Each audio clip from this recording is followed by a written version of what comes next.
Né pour transformer des vies, le révérend Alain Patrick Tsenge est le fondateur des ministères ACER. Président et producteur de la chaîne Évangile TV, il est également animateur principal de l'émission Pendule à l'heure. Bienvenue à l'émission Pendule à l'heure. Conférencier à succès, l'un de ses messages clés est la formation des disciples et la formation des fils spirituels. Son investissement dans ses fils spirituels est ce qui fait de lui aujourd'hui un père respecté partout dans le monde. Auteur de plusieurs ouvrages, il défend en l'occurrence le message de la foi. La foi, c'est être sûr. Croit en la prospérité. Quand tu donnes l'offrande, Dieu t'apparaît en rêve, il dit qu'est-ce que tu veux? Et en la santé divine. Tous étaient guéris. Orateur apprécié pour ses messages directs et dynamiques, son ministère est accompagné par la manifestation des dons de guérison et de révélation. Mesdames et messieurs, veuillez accueillir l'homme de Dieu, l'apôtre Alain Patrick Tsenge.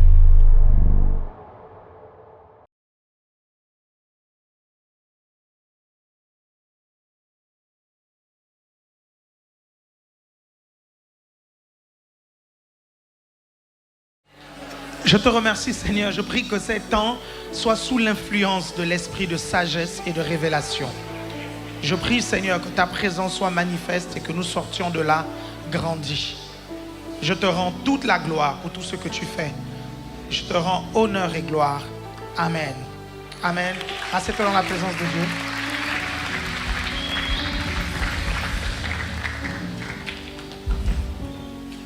Gloire au Seigneur. Amen.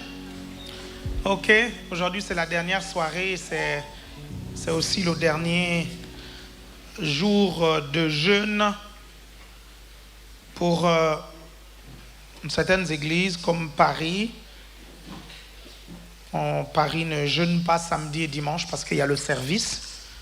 Donc il y a d'autres instructions dans d'autres églises. Ok, ça va être bien aujourd'hui, amen. Ça va être vraiment bien, ça va être vraiment bien. On va passer du temps dans la parole de Dieu. On va aussi passer du temps dans la prière. Amen.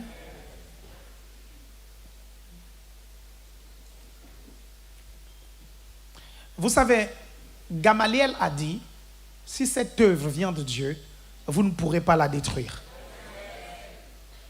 Et ça, c'est il y a 2000 ans déjà. Vous savez, le diable a essayé à plusieurs reprises de détruire l'église de Jésus-Christ. Il n'a pas pu y arriver. La Bible dit, les portes de l'enfer ne prévaudront point contre elle. Il dit, tu es pierre et sur cette pierre, je bâtirai mon église. Les portes de l'enfer ne prévaudront point contre elle. Ça fait des années, vous comprenez, depuis la naissance du christianisme, que le diable a toujours et toujours attaqué l'église du Seigneur et le diable a toujours échoué. Quelqu'un me suit ici? Il a toujours échoué. Pourquoi? Parce que l'église de Dieu vient de Dieu. Et quiconque se lève contre Dieu va vraiment échouer. C'est la raison pour laquelle je vous dis, dans vos batailles, soyez juste sûrs que Dieu est de votre côté. Si vous savez que Dieu est avec vous, la Bible dit qui sera contre vous. Personne ne peut vous vaincre quand Dieu est avec vous. Vous comprenez? Le Seigneur m'a dit, nul ne tiendra devant toi tant que tu vivras. Est-ce que vous me comprenez? Vous savez, mon père spirituel, le révérend Francis Michel Madinga, il a vécu des choses et des persécutions dans les années 80 à cause du réveil du Gabon. Certaines personnes pensent que le réveil en Afrique est venu naturellement. Quand vous voyez certains Africains qui croient en Dieu aussi facilement, vous pensez que c'est venu facilement alors qu'il y a eu des combats, alors qu'il y a eu des luttes. Quelqu'un me suit ici? Parce que ces Africains, quand ils ont reçu le message de l'évangile, ils avaient des croyances. Beaucoup d'entre eux étaient polythéistes.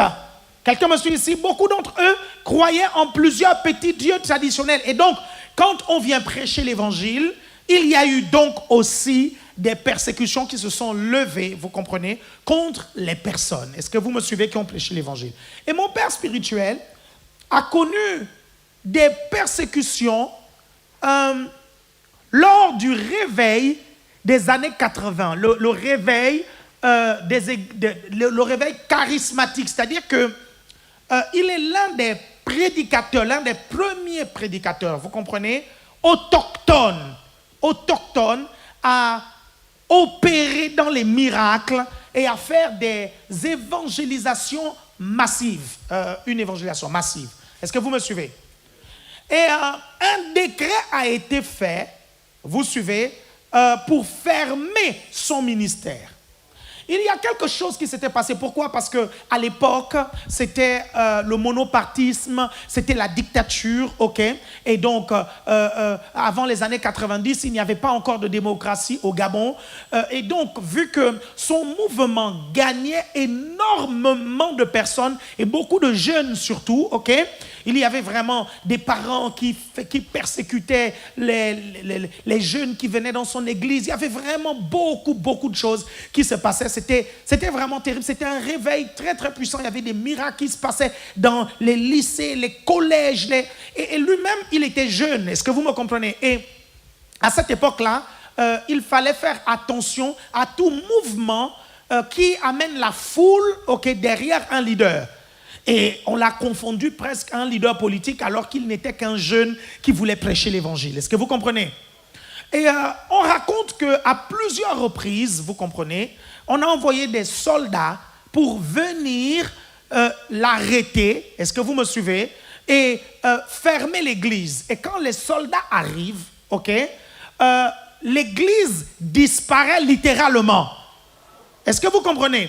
Ils arrivent, à ce qu'il paraît, ils arrivent avec des chars, tout ça, des trucs. Et puis, ils viennent dans le but de bombarder l'église et de détruire l'église. OK? Mais quand ils arrivent, l'église disparaît.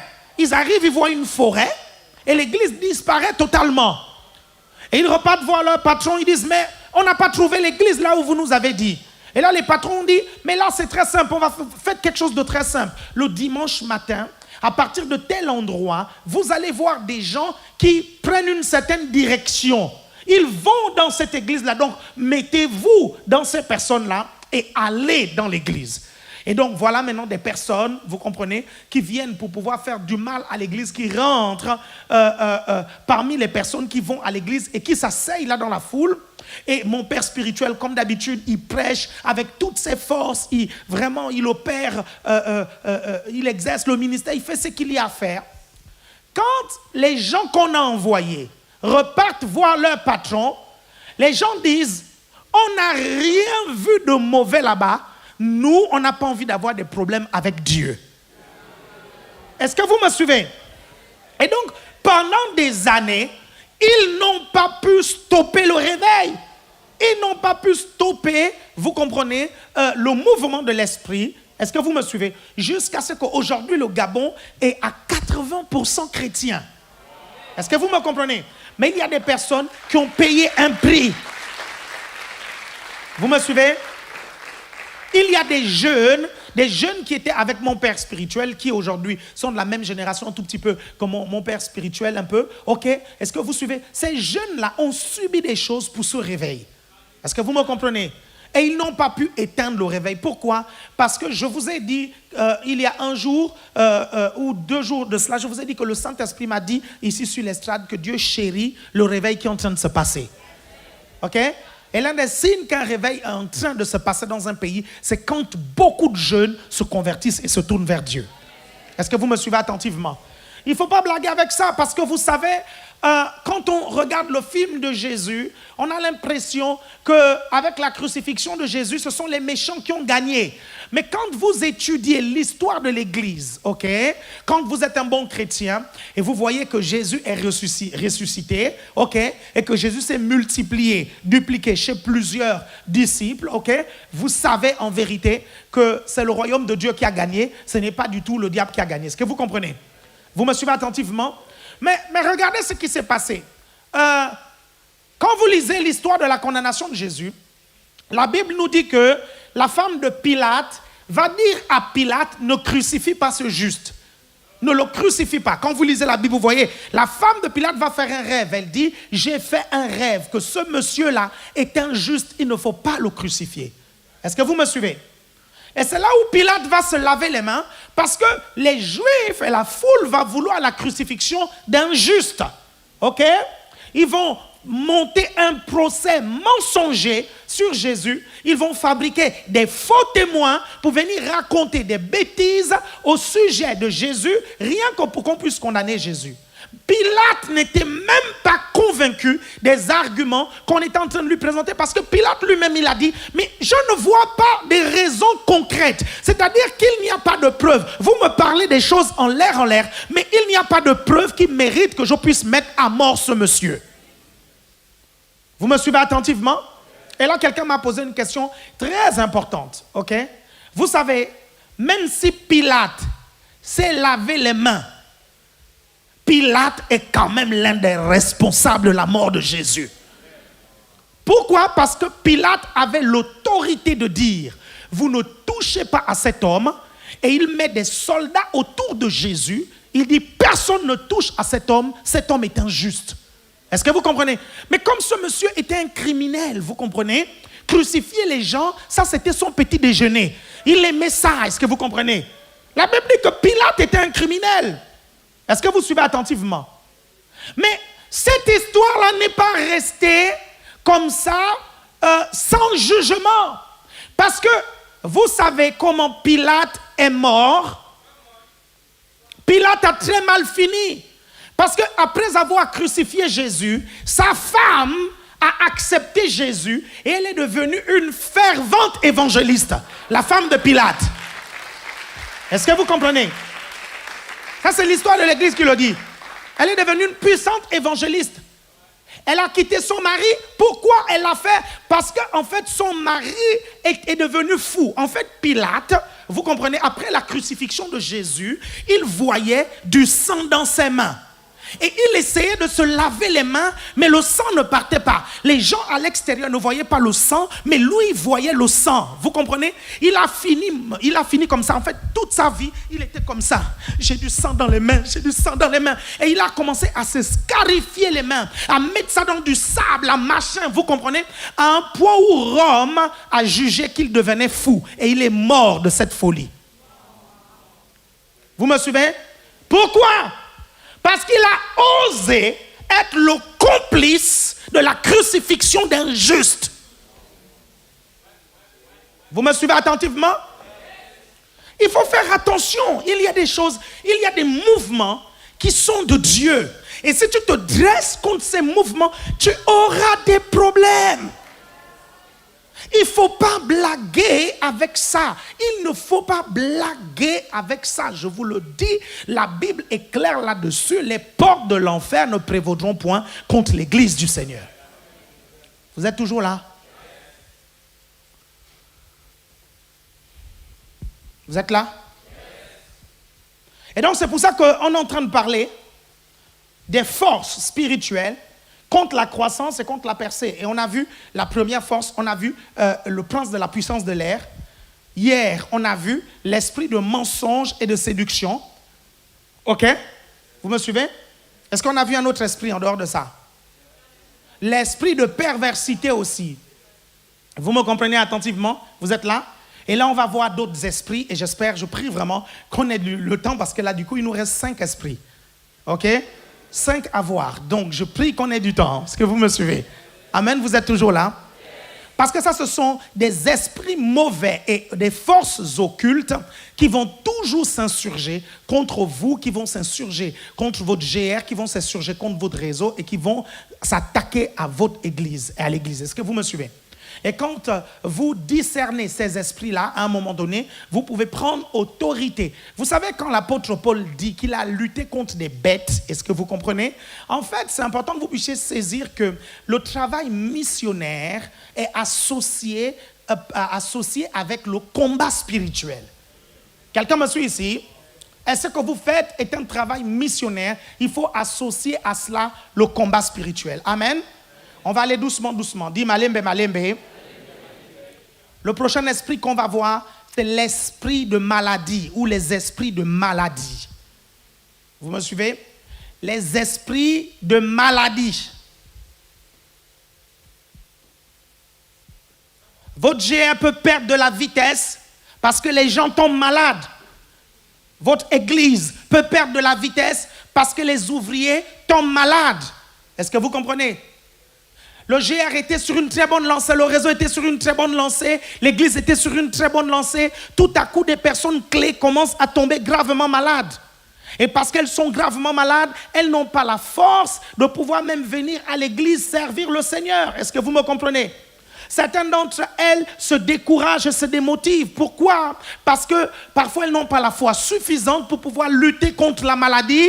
Amen. Et aller à contre-courant de la maladie. Et Satan sait que vous travaillez ici sur cette terre avec le corps.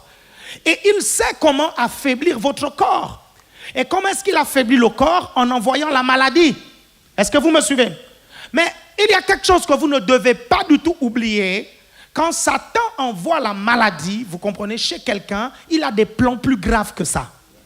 Il ne faut jamais oublier ça. Il a des plans plus graves. C'est pour ça qu'il faut prendre au sérieux le moindre symptôme de maladie dans votre vie et résister au diable en face.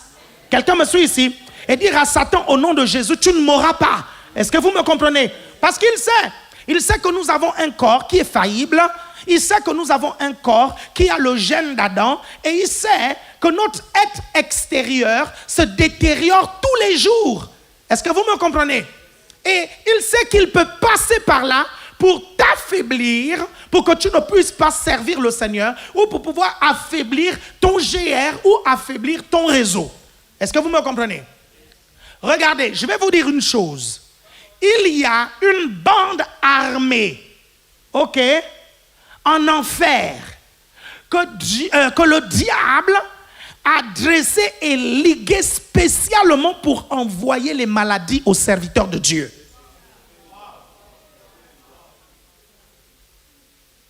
Je pense que vous certains ne m'ont pas suivi et ils n'ont pas considéré la gravité de ce que je suis en train de dire. Je suis en train de dire qu'il existe en enfer, il existe dans le camp du diable des légions. Vous comprenez?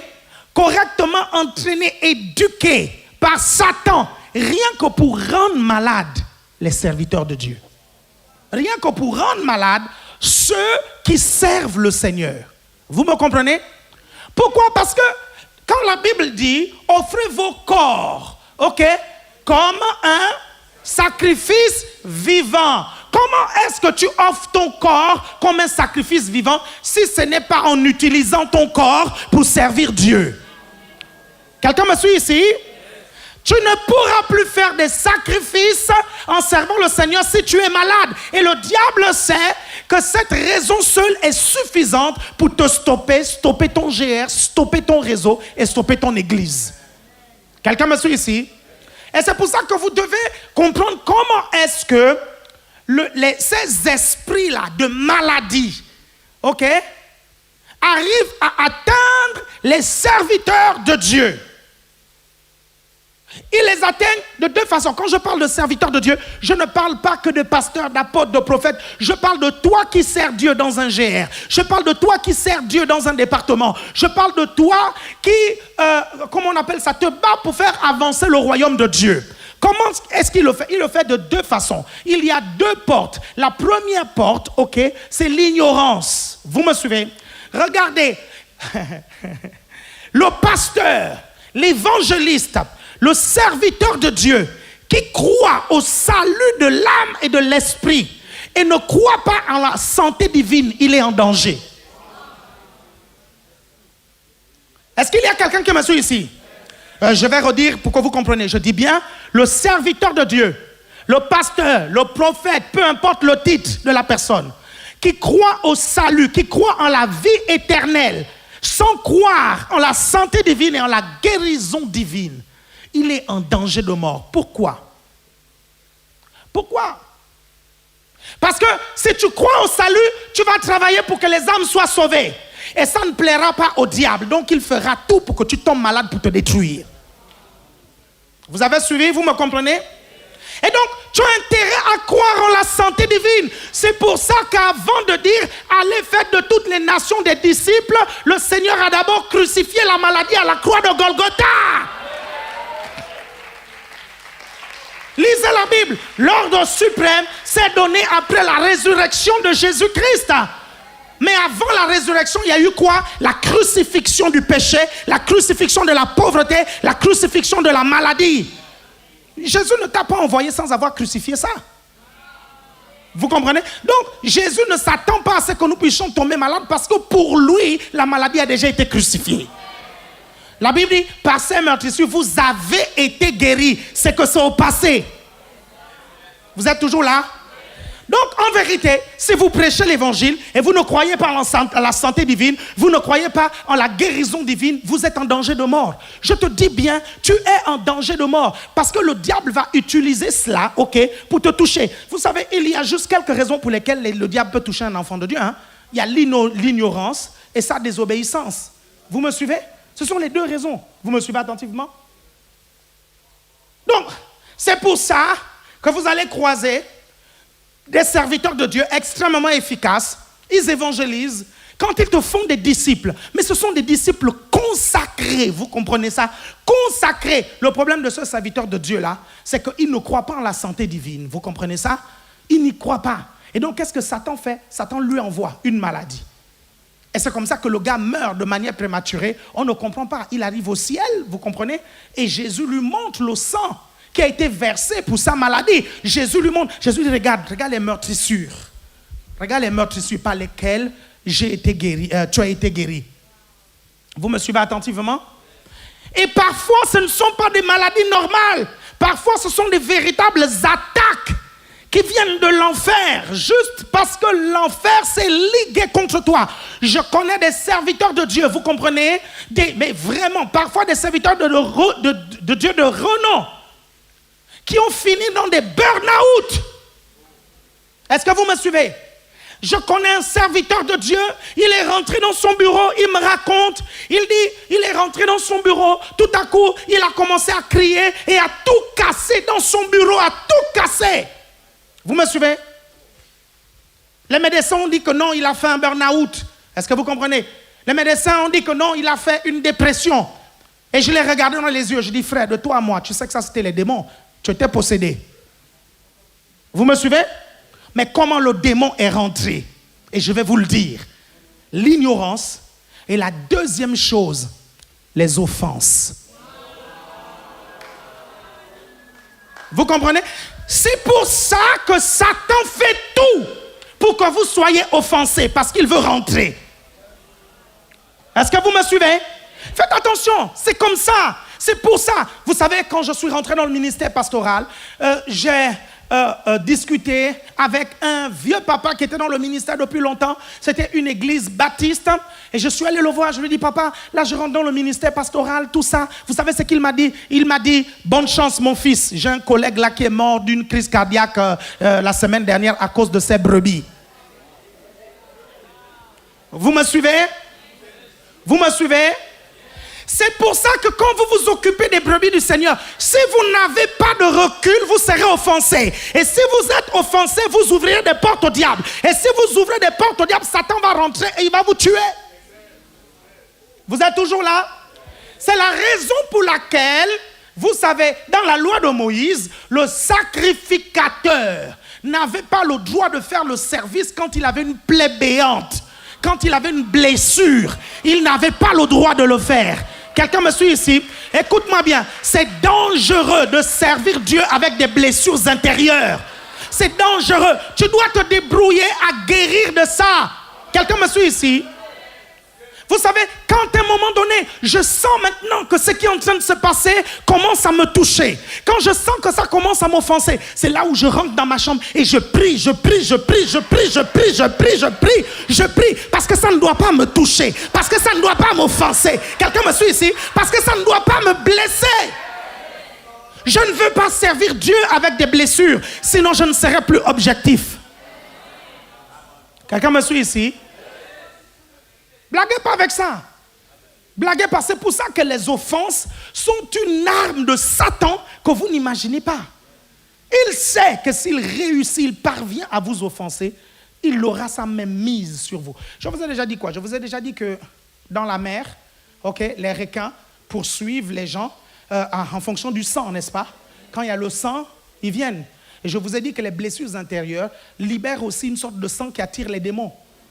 Et c'est comme ça qu'ils peuvent rendre, les blessures intérieures peuvent rendre malade quelqu'un qui sert le Seigneur. Aie du recul. Dieu est un Dieu juste. Ils ont menti sur toi, c'est pas grave. Dieu va restaurer ta réputation. Ne passe pas des nuits blanches pour ça, c'est pas grave. Aie du recul.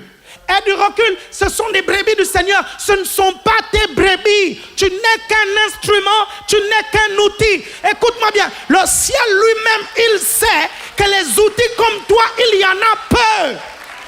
Donc il va te protéger. La main de Dieu est sur toi. Quelqu'un me suit ici?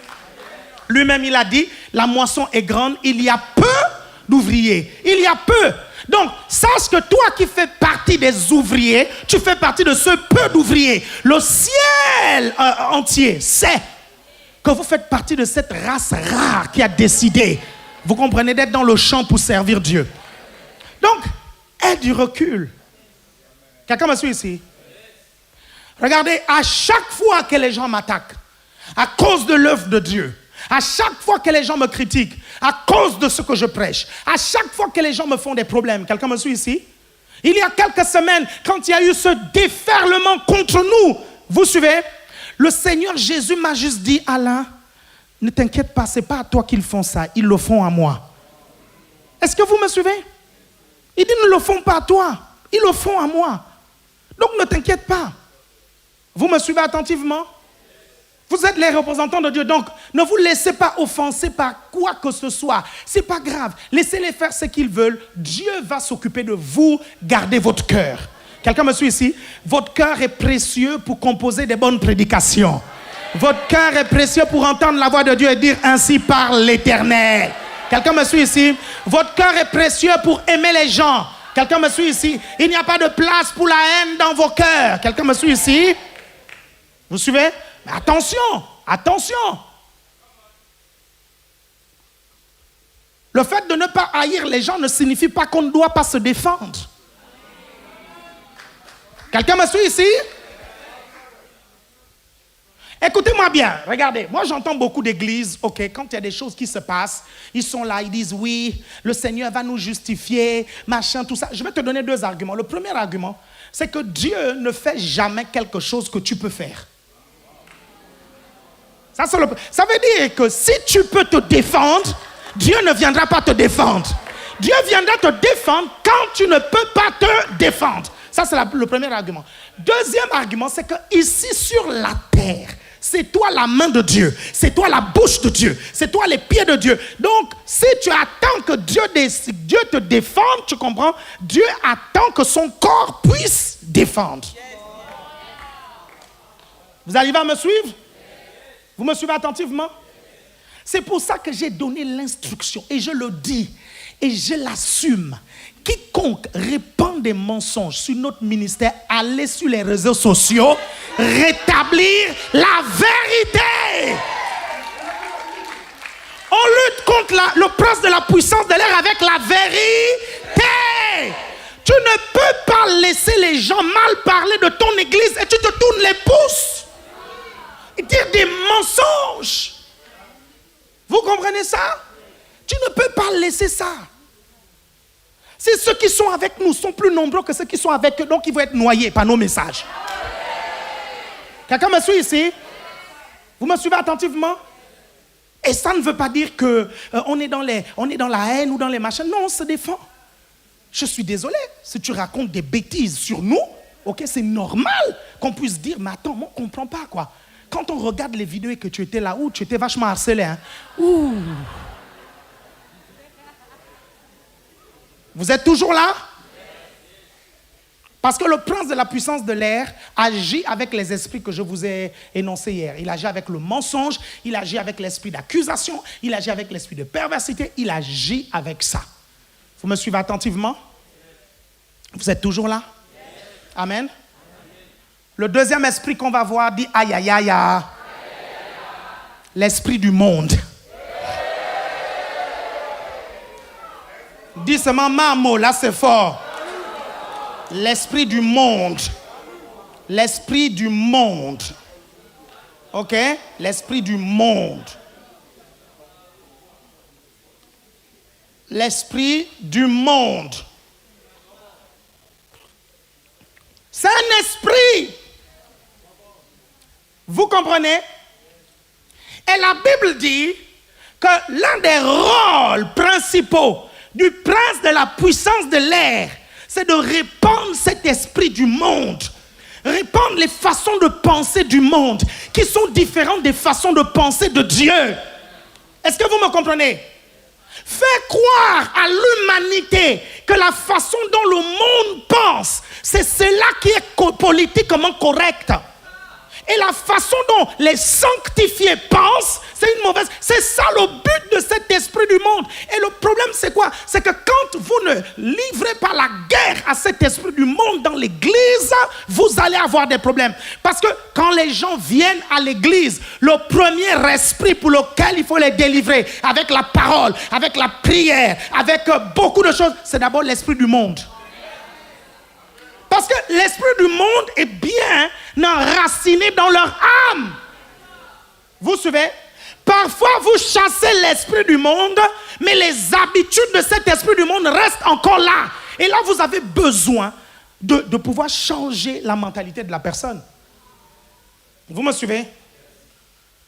Je vous dis, il ne faut pas blaguer avec ça. Si vous laissez le monde prospérer dans votre vie, vous allez devenir un antichrist. Tous les jours, vous devez toujours un peu plus mourir en vous-même. Tous les jours, c'est tous les jours que ça doit se faire. Quand Jésus demande de renoncer à soi-même et de porter sa croix, c'est justement à cause de ça. Laissez un peu plus la mentalité du monde. Laissez un peu plus les pensées de la chair. Laissez un peu plus, vous comprenez, la façon dont les êtres humains ici sur la terre fonctionnent et se mettent à penser comme Dieu pense, comme sa parole pense. Quelqu'un me suit ici?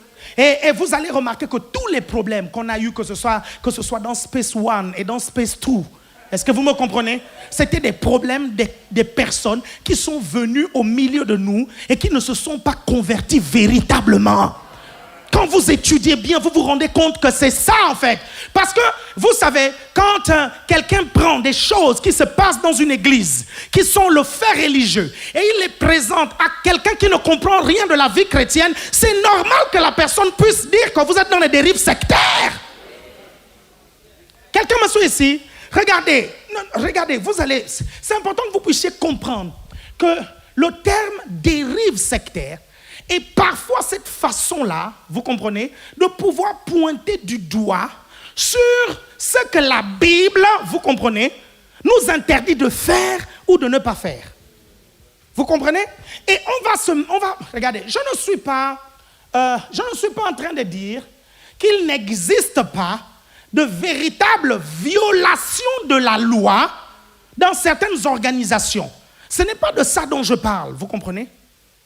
Mais un chrétien qui prie, tu ne peux pas dire que c'est une dérive sectaire. Quelqu'un me suit ici? Vous me suivez attentivement? Une église qui organise des réunions et demande à ses membres de venir aux réunions. Vous suivez attentivement? C'est rien que ce que la Bible demande. Vous me suivez attentivement? Mais quand vous avez l'esprit du monde, ok? Et qu'on vient vous dire que dans mon église, on m'a interdit d'être avec telle sœur.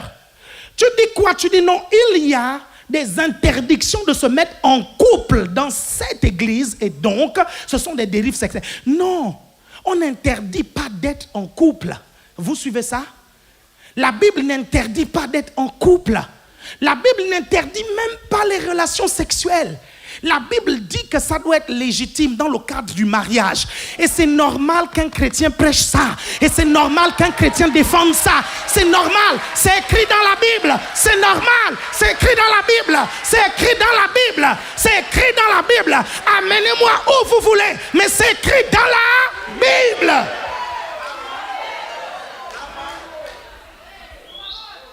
Donc, vous allez voir, c'est pas nouveau, hein.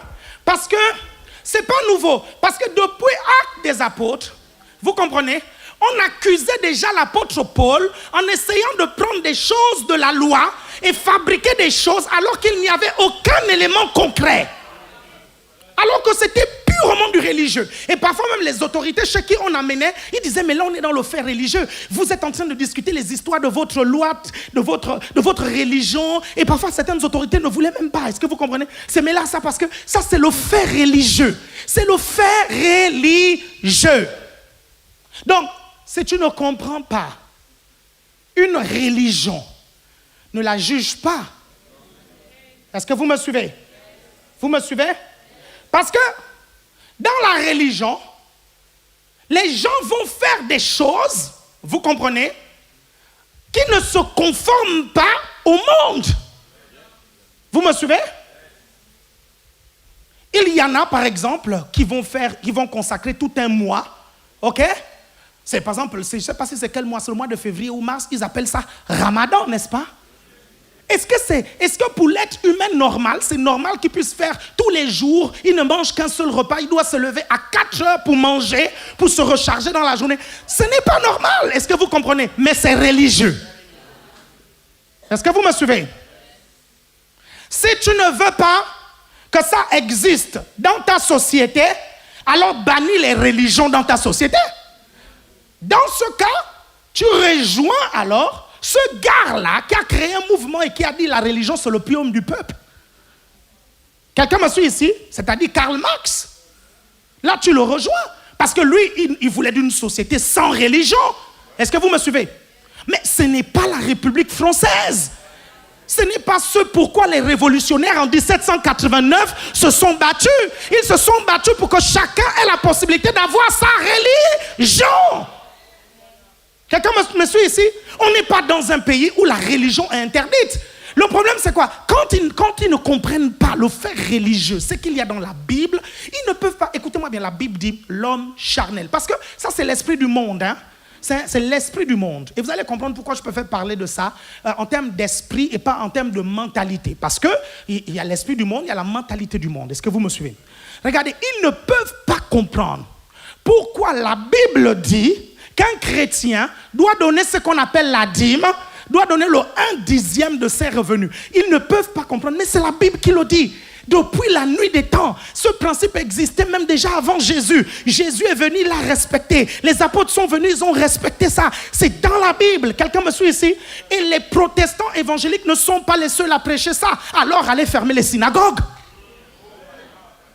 Vous me suivez? Parce que les synagogues croient en la dîme. Vous me suivez attentivement?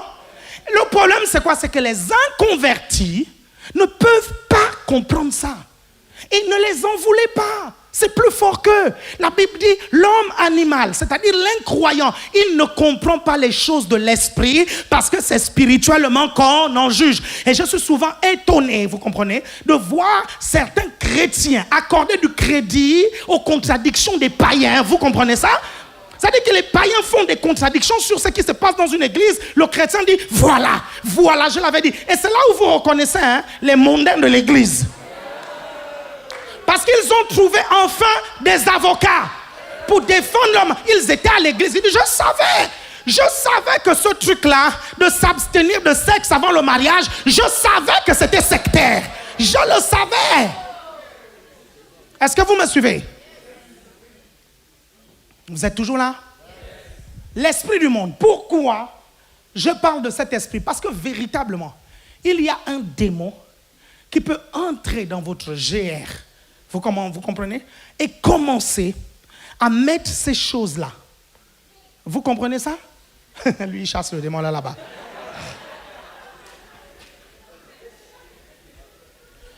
Le problème, c'est quand le leader lui-même ne sait même pas c'est quoi le monde et l'esprit du monde. C'est ça le gros problème. Tu ne peux pas, regardez, vous savez, tu ne peux pas te débarrasser de l'esprit du monde, de la mentalité du monde sans le renoncement à soi. C'est impossible, vous comprenez? Et pour que Dieu te montre, pour voir si véritablement tu t'es débarrassé de l'esprit du monde, il va provoquer des persécutions. Si à cause des persécutions, tu arrêtes de devenir chrétien, c'est que tu n'étais pas affermi, c'est que tu n'étais pas dedans, c'est que tu n'étais pas profond. C'est pour ça qu'il y a les persécutions. Donc, quand vous entendez que quelqu'un a abandonné la foi à cause d'une persécution, la personne n'était pas enracinée, la personne n'était pas morte en elle-même, la personne n'avait pas renoncé à elle-même. Vous me comprenez? C'est pour ça qu'il demande de porter sa croix. Et ça, c'est le message de l'évangile. Vous savez, le message de porter sa croix, le renoncement à soi, c'est dans les 4 évangiles. C'est dans Matthieu, dans Marc, dans Luc, dans Jean. C'est que c'est important, ce message. Vous suivez? L'affaire du renoncement à soi, là, c'est pas un jour, tu viens comme ça, et puis tu dis, Seigneur Jésus, voilà, je renonce à moi, nanani, nanana. C'est une affaire de tous les jours. C'est une affaire de tous les jours. Pourquoi?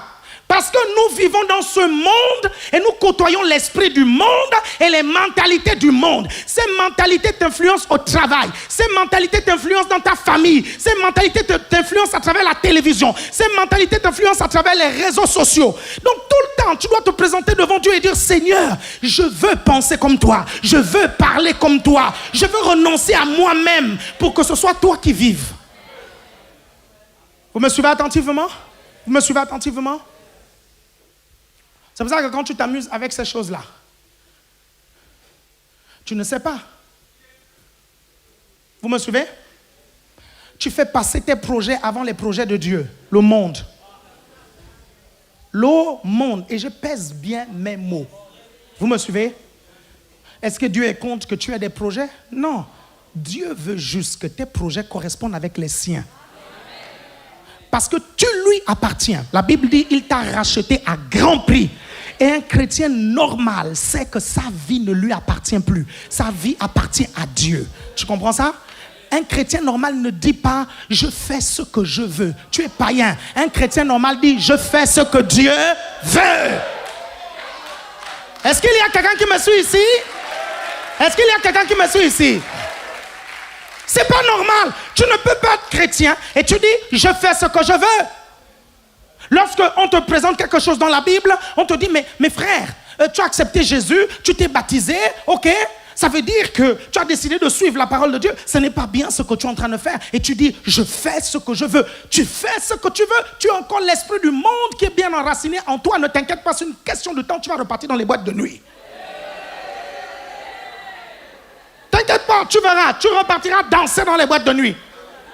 Et je te dis, hein, et tu feras même pire. Parce qu'on va te retrouver nu dans les cages, dans les boîtes de nuit. Blaguez pas avec le diable. Quand il va te faire du mal, vous savez, hein, quand vous avez été chrétien et que vous avez fait du mal à Satan et que vous rétrogradez, il dit là, je vais me venger. Il te fait faire des choses humiliantes, vous comprenez? Des choses telles que même les personnes à qui tu as prêché l'évangile viennent ce jour-là dans la boîte de nuit. Et ce jour-là, tu es à moitié nu en train de danser et tu regardes comme ça là. Il te dit, salut sœur. Ou salut frère. Vous êtes toujours là? Donc, tuer le monde, tuer, chasser l'esprit du monde. Parce que c'est un esprit très puissant. Regardez, c'est l'esprit. Cet esprit a fait des problèmes à l'apôtre Paul. Et c'est un des esprits les plus dangereux. Regardez, l'apôtre Paul avait des compagnons d'œuvre. L'apôtre Paul avait des personnes comme des 12. Est-ce que vous comprenez ça? Et le problème, c'est que l'apôtre Paul avait un 12 qui s'appelait Démas. Vous me suivez? Il s'appelait Démas. Vous me suivez? Et l'apôtre Paul va dire dans une de ses lettres, Démas m'a abandonné par amour pour le monde, l'amour du siècle présent. Démas est reparti dans le monde. Qu'est-ce qui peut faire en sorte que quelqu'un, vous suivez, qui a marché avec le grand apôtre Paul, vous me suivez, puisse repartir dans le monde? Parce qu'il n'a pas compris que l'histoire là du monde, ça se traite tous les jours. L'histoire de la chair. Regardez, je vais vous dire une chose. Hein. La chair là, ça doit être maintenu crucifié tous les jours. Vous êtes toujours là? Certains d'entre vous, vous allez voir, votre GR, il y avait peut-être, 20 personnes, vous vous retrouvez avec 2 personnes, les 18 autres personnes sont reparties dans le monde. Cet esprit était puissant et vous n'avez pas dealé avec ça. Regardez, je vais vous dire, hein, il y a une seule façon de traiter avec l'esprit du monde, c'est de dire la vérité aux gens. C'est de leur dire la vérité. Vous savez ce que Jésus a dit à Pierre? Il s'en foutait que Pierre, vous comprenez, soit vexé ou pas. Il dit, je te dis que le coq n'aura même pas chanté 3 fois. Toi là, tu vas me trahir. Et c'est pour ça qu'il faut dire aux gens qui ont l'esprit du monde, je te garantis que si tu ne changes pas ça, tu vas repartir dans le monde. Il faut que tu changes ça. Vous comprenez? Je sais que beaucoup d'entre vous, quand vous avez donné votre vie à Jésus, vous n'avez pas donné votre vie à Jésus pour reculer. Vous avez donné votre vie à Jésus ad vitam aeternam. Mais qu'est-ce qui fait en sorte que certains rétrogradent? C'est parce qu'ils s'amusent avec certaines choses. Ils tolèrent certaines choses qui sont du monde. Quelqu'un me suit ici? Certains refusent de mourir à eux-mêmes. Vous êtes toujours là? Quelqu'un est là? Si tu es là, fais ça. Vous prenez 1 Jean, chapitre 2, du verset 15 au verset 17. 1 Jean, chapitre 2, du verset 15 au verset 17. Vas-y. N'aimez point le monde, ni les choses qui sont dans le monde. N'aimez point le monde, ni les choses qui sont dans le monde. OK? Mais ne vous inquiétez pas. Hein? Le monde va vous détester parce que vous n'aimez pas les choses du monde. C'est pour ça que Jésus va dire, tous ceux qui veulent vivre pieusement en Christ seront persécutés. C'est pour ça qu'il dit, vous aurez des tribulations dans le monde. Pourquoi vous aurez des tribulations dans le monde? Parce que vous allez afficher votre haine pour les choses du monde. Et les gens du monde vont vous causer des tribulations parce que vous n'aimez pas leurs œuvres. Vous me suivez? Mais Jésus dit quoi? Vous aurez des tribulations dans le monde, mais ne vous inquiétez pas, j'ai vaincu le monde. En d'autres termes, je suis venu ici sur la terre, dans ce monde et dans ce système. Vous comprenez? Satan a voulu me corrompre dans le désert en me proposant 3 choses. J'ai dit non. J'ai été tenté à tous égards. J'ai dit non. On m'a persécuté à cause de la parole que j'ai prêchée. J'ai tenu ferme. J'ai vaincu le monde. Comme le Père m'a envoyé, je vous envoie. Donc vous allez vaincre le monde. Quelqu'un me suit ici? C'est pour ça que la seule chose que Dieu vous demande, c'est d'être courageux. C'est tout, c'est tout. Vous savez ce qui fait en sorte que Dieu utilise les gens, vous comprenez? C'est le courage. Il faut être courageux. Il y a des personnes qui n'étaient pas les plus talentueuses, vous comprenez, que je connaissais. Elles étaient juste courageuses. Quelqu'un me suit ici? C'est tout. Qu'est-ce qui a fait en sorte que le jour de la Pentecôte, l'apôtre Pierre puisse gagner des milliers de personnes? Le courage. Le courage. Vous êtes là? Non, on va vous faire des problèmes. Ne vous inquiétez pas, c'est normal. Jésus a dit, vous aurez ça. Vas-y, continue, n'aimez point le monde. N'aimez point le monde, ni les choses qui sont dans le monde. Voilà. Si quelqu'un aime le monde, l'amour du Père n'est point en lui. Vous voyez, si quelqu'un aime le monde, l'amour du Père n'est point en lui. Ça veut dire en fait que ce qui ronge l'amour de Dieu dans votre cœur, c'est l'amour pour le monde. Quelqu'un me suit ici? Donc en fait, vous comprenez alors que votre amour du monde est un baromètre pour l'amour pour Dieu. Est-ce que vous me suivez? Est-ce que quelqu'un me suit ici? Non, je crois qu'ils n'ont pas capté. Ils n'ont pas capté. Si tu aimes trop le monde, ça veut dire que tu aimes moins Dieu. Si tu aimes beaucoup Dieu, tu vas moins aimer le monde. C'est le baromètre. C'est comme la foi avec la peur. Vous me suivez? Pour savoir que tu as plus de foi, tu as moins de peur. Si tu as plus de peur, c'est que tu as moins de foi. C'est la même chose avec le monde. C'est la même chose. Quand tu vois quelqu'un dans ton GR qui est vraiment charnel, qui est viandal, son amour pour Dieu n'est pas élevé. Quelqu'un me suit ici? Vous savez, l'amour pour Dieu vous fait faire des choses. Hein? Vous me suivez? L'amour pour Dieu, la passion pour Dieu, ça vous fait être radical sur beaucoup de choses. Quelqu'un me suit? Radical. Je me rappelle, mes chers frères et sœurs, quand j'ai donné ma vie à Jésus, je voulais tellement plaire au Seigneur. Je suis allé prendre toutes mes cassettes de Michael Jackson. Je suis allé les écraser. Quelqu'un me suit ici? Je me suis dit, je ne veux plus rien avoir avec le monde. J'étais tellement radical que j'ai fait près de 5 ans. Vous comprenez? Je ne regardais pas la télé. Traitez-moi de sectaire comme vous voulez.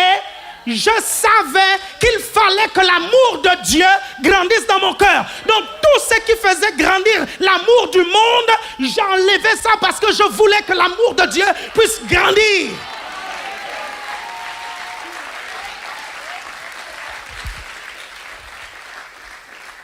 Vous me suivez? Donc, c'est tout. C'est là où vous voyez, votre bataille pour aimer Dieu. Vous comprenez? Dépend de la bataille que vous livrez au monde. C'est tout. Et les gens qui vont aller vous persécuter là, c'est parce que ce sont des personnes qui se sont mal converties. Elles aiment le monde. Elles veulent tout simplement avoir des porte-parole qui leur dit que ce que vous faites à l'église, c'est pas normal. Hey, c'est vous qui êtes normal ou normaux. C'est vous qui êtes normaux. Vous me suivez? Parce que Dieu n'a pas créé l'homme pour que l'homme puisse vivre sous l'emprise du diable. Dieu a créé l'homme pour que l'homme soit en communion avec lui. Dieu a créé l'homme pour que l'homme vive dans la sainteté. Dieu a créé l'homme pour que l'homme puisse aimer Dieu. C'est ça qui est normal. Et parfois, la majorité même des personnes qui ne le comprennent pas, au-dedans d'elles, elles cherchent Dieu, elles cherchent. Elles vont dans beaucoup de choses, elles vont dans la drogue, elles vont dans l'alcool, elles vont dans des trucs, elles ne savent pas que ce dont elles ont besoin. Tu ne sais pas que ce dont tu as besoin, c'est Dieu, c'est Jésus. Ce dont tu as besoin, c'est de mettre en ordre ta vie avec Dieu. Ce dont tu as besoin, c'est de te débarrasser du monde et de la mentalité du monde. Quelqu'un me suit ici? Et c'est quoi le monde et la mentalité du monde? Vas-y, continue la lecture. Si quelqu'un aime le monde, l'amour du Père n'est point en lui. Voilà. Car tout ce qui est dans le monde, la convoitise de la chair. La convoitise de la chair, ok? La convoitise de la chair. Tout ce qui est charnel, vous comprenez? C'est une partie du monde. Quelqu'un me suit ici? Tu me suis? Tu aimes plaire. Tu aimes quand les garçons te draguent. Tu aimes ça, ça te fait plaisir. Tu aimes quand les filles te draguent. Tu aimes recevoir des messages. Non, je suis amoureux de toi. Ça te fait quelque chose dans le cœur. Tu es content en fait. C'est le monde. C'est le monde. Maintenant, c'est vrai que ce savoir beau, ça fait plaisir. Mais jouer avec, ça devient mondain. Non, je ne sais pas si vous m'avez... Je ne sais pas si vous m'avez suivi. Donc tu discutes avec une sœur à l'église, tu es ambigu. Et tu sais très bien, tu es ambigu. Tu discutes avec la sœur A, tu es ambigu. Tu discutes avec la sœur B, tu es ambigu. Tu discutes avec la sœur C, tu es ambigu. Quelqu'un me suit ici? Tu discutes avec le frère musicien. Après, tu vas discuter avec le frère multimédia. Après, tu vas discuter avec le frère de l'accueil. Tu me suis? Et tu te retrouves avec des problèmes et tu viens, tu dis, non, c'est parce que je suis trop belle. Pardon.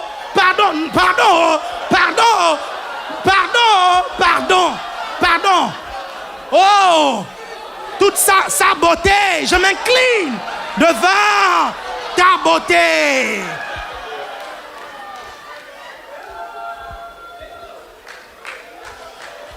Voici comment la beauté devient une punition spirituelle pour quelqu'un.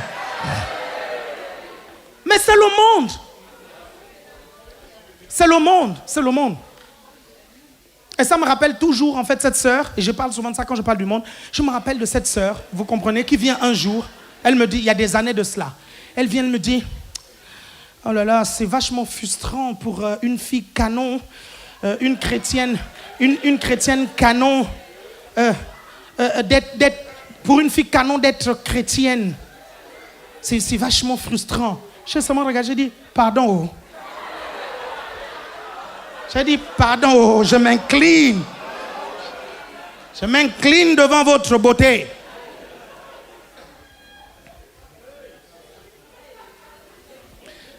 Tu verras ici à l'église qu'il y a des personnes qui sont même plus beaux et plus belles que toi, qui n'ont pas tes problèmes.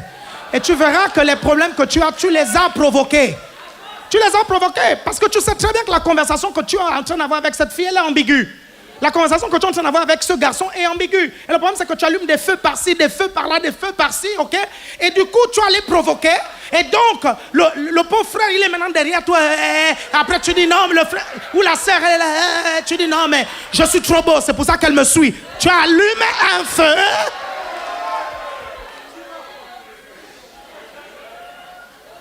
Quelqu'un me suit ici?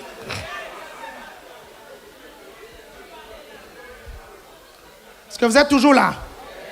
Et ça, c'est parce que ça fait plaisir. Il y a ce truc-là qui est mondain, là, vous comprenez? Qui est chez chaque être humain. Waouh, je suis belle, je plais. Bien, oh, je suis beau, je plais. Vous comprenez? Je vous redis bien, je vous dis non. Je vous dis, c'est pas mauvais en soi, ok, de savoir qu'on plaît aux gens, mais c'est dangereux et mondain de jouer avec ça. C'est ça que je suis en train de dire. Hein? C'est ça que je suis en train de dire. Ce côté-là est trop calme, vous êtes suspect.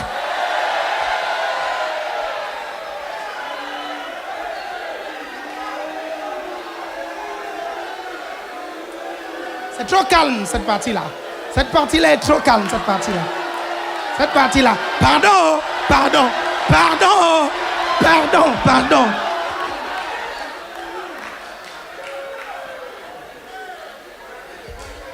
Pardon, pardon, il y a trop de beau de ce côté de belle, de belle.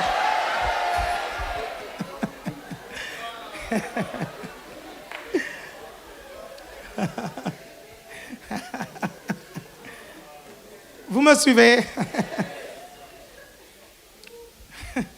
Pourquoi je dis l'esprit du monde? Parce qu'en fait, cet esprit va s'introduire dans vos rêves. Il vient en rêve et tu te réveilles pendant toute une nuit. Tu as rêvé que tu étais en train de danser en boîte de nuit. Et tu te réveilles le matin, c'est bizarre. Tu as maintenant des envies de repartir en boîte. Tu ne sais pas que l'esprit du monde t'a visité la nuit. Ou bien, tu es là tranquille, tu n'étais pas intéressé par une sœur, tu n'étais pas intéressé par un frère. Mais dans la nuit, tu rêves maintenant que tu as quelque chose, une histoire avec ce frère-là. Tu te réveilles le matin, ou avec cette sœur, tu te réveilles le matin, quand tu arrives maintenant à l'église, ou bien tu arrives au travail, tu regardes cette personne-là, maintenant c'est bizarre, il y a des choses qui commencent à naître. C'est l'esprit du monde qui t'a visité. Tu me suis? Vous êtes toujours là?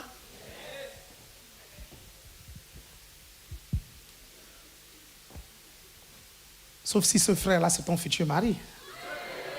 Ou ta future femme. Mais...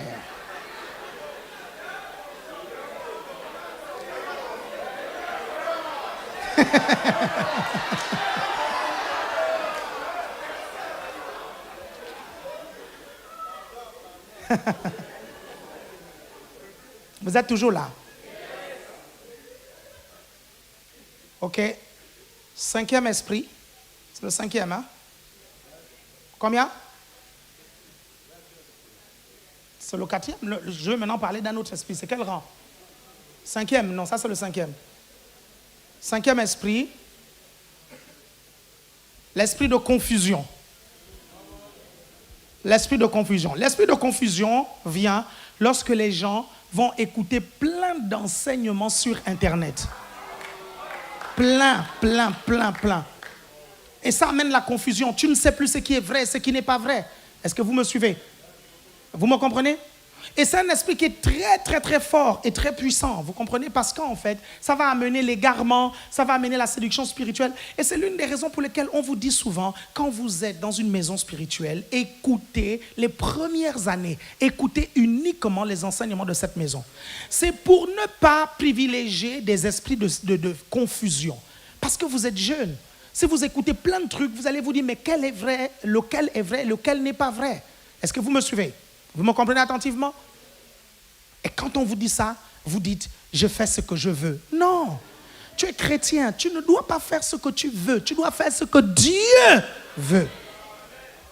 Vous me suivez? C'est un esprit qui a écarté beaucoup de gens. Il y a des personnes, vous comprenez, qui sont devenues instables à cause de cet esprit de confusion. Instable, ça amène une instabilité. Ça fait en sorte que la personne, en fait, se déracine de là où elle a été plantée. Vous savez que ce qui vous enracine, c'est l'enseignement. Vous comprenez ça? C'est l'enseignement qui vous enracine. À chaque fois que vous allez écouter des enseignements contradictoires, vous vous déracinez. Est-ce que vous comprenez? Vous vous déracinez. Vous me suivez? Et le problème, c'est quoi? C'est que quelqu'un ne grandira jamais si on le plante, il se déracine, il va à un endroit, il se déracine encore. Aucune plante ne peut grandir comme ça. C'est pour ça qu'il faut rester là, planté là. Vous me suivez attentivement? La Bible dit, il est comme un arbre planté près d'un courant d'eau. planté. Un arbre qui est planté, quand les vents viennent, quand les tempêtes viennent, parce que les racines sont profondes, l'arbre ne tombe pas. Mais il faut d'abord être planté. Si tu n'es pas planté, tu n'écoutes pas les enseignements de la maison, tu ne restes pas, tu ne maîtrises pas les enseignements de la maison. Et tu vas d'abord par-ci, par-là, manger à toutes les assiettes comme un mendiant spirituel. Vous me suivez? Aller épouser toutes sortes de doctrines comme une prostituée spirituelle. Oui, il existe ce qu'on appelle la prostitution spirituelle. C'est ça que Dieu a reproché à Israël. Dieu a dit à Israël, tu ne peux pas être avec moi, après tu vas avec Baal, après tu vas avec Astarté, après tu vas avec les dieux égyptiens prostitués. Vous me suivez? Je fais ce que je veux. Ah bon? Vas-y. Fais ce que tu veux. Moi, je fais ce que Dieu veut. Et on verra qui réussira la vie. Quelqu'un me suit ici? On verra, c'est le futur qui va nous dire. Ne vous inquiétez pas, c'est le futur. J'étais jeune comme vous et il y avait des jeunes dans mon église qui faisaient ce que eux ils voulaient. Et moi, je faisais ce que Dieu voulait. Dieu m'avait donné des objectifs. Et j'ai décidé de vivre selon les objectifs du Seigneur pour ma vie. Et pour ces jeunes, je n'étais pas cool. Vous me comprenez? Je n'étais pas cool, mais je m'en foutais. Ces jeunes qui étaient cool à l'église, c'était eux qui avaient toutes les belles filles de l'église. Vous me suivez? Parce qu'ils étaient cool. Et comme les sœurs charnelles aiment bien les gens comme ça, vous me suivez? Vous êtes toujours là? Vous êtes toujours là? Ils n'aiment pas les frères qui marchent comme ça avec leur Bible. Ils aiment les. Vous me suivez? Ils n'aiment pas. Ils n'aiment pas des Will Big. Ou les Benjamin. C'est vrai?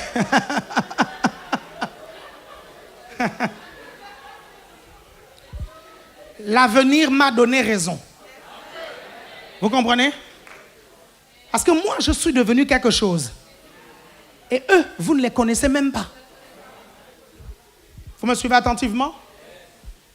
Mais parce que j'ai décidé de rester dans mon église, j'ai décidé d'être planté dans mon église et d'être fidèle à l'enseignement de mon assemblée. Vous me suivez attentivement? Vous êtes là? OK? Prochain esprit, c'est quoi? Le 6e? Bon, mettez le rang que vous voulez. Mettez le rang que vous voulez.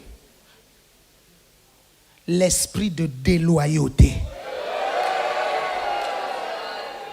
Tu prends 2 Timothée chapitre 3, du verset 1 au verset 4. Oh, have mercy. Seigneur, vraiment.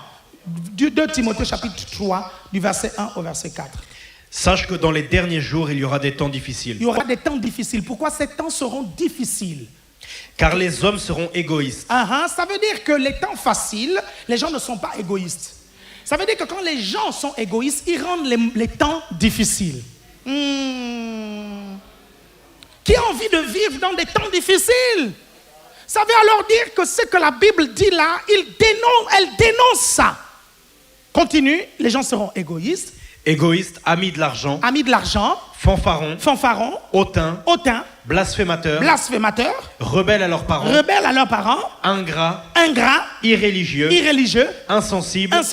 Déloyaux. Ça veut dire que les temps deviennent difficiles parce qu'on cherche aujourd'hui la loyauté avec la torche. Vous me suivez? Même dans les milieux politiques aujourd'hui, il y a tellement de déloyauté, vous ne pouvez pas imaginer. Vous me suivez? Quelqu'un était dans un parti politique, au dernier moment, il quitte le parti politique parce que les sondages disent que l'autre là va gagner. On arrive aux élections présidentielles, c'est un flop. Et moi, quand je suis là devant ma télévision, je dis, tu as eu déloyal. Non, moi je déteste La déloyauté, vous ne pouvez pas imaginer. Je hais la déloyauté. Parce que vous savez, regardez, entre un fornicateur et un déloyal, vous pouvez transformer un fornicateur, pas un déloyal. Parce que le fornicateur qui est loyal, tu peux le transformer parce qu'il reste, tu comprends? Mais le déloyal, il va partir, tu ne pourras rien changer. Y a-t-il quelqu'un qui me suit ici? Et le mot déloyal là, c'est quoi? C'est sans alliance. Le mot c'est aspondos. Sans alliance. L'alliance c'est quoi? C'est le niveau de relation le plus élevé. Vous me suivez? Tu ne casses pas l'alliance n'importe comment. C'est pour ça qu'avec Dieu c'est une alliance. Tu ne casses pas ça n'importe comment. C'est pour ça que la déloyauté c'est casser l'alliance. Et vous ne comprenez pas que c'est un esprit.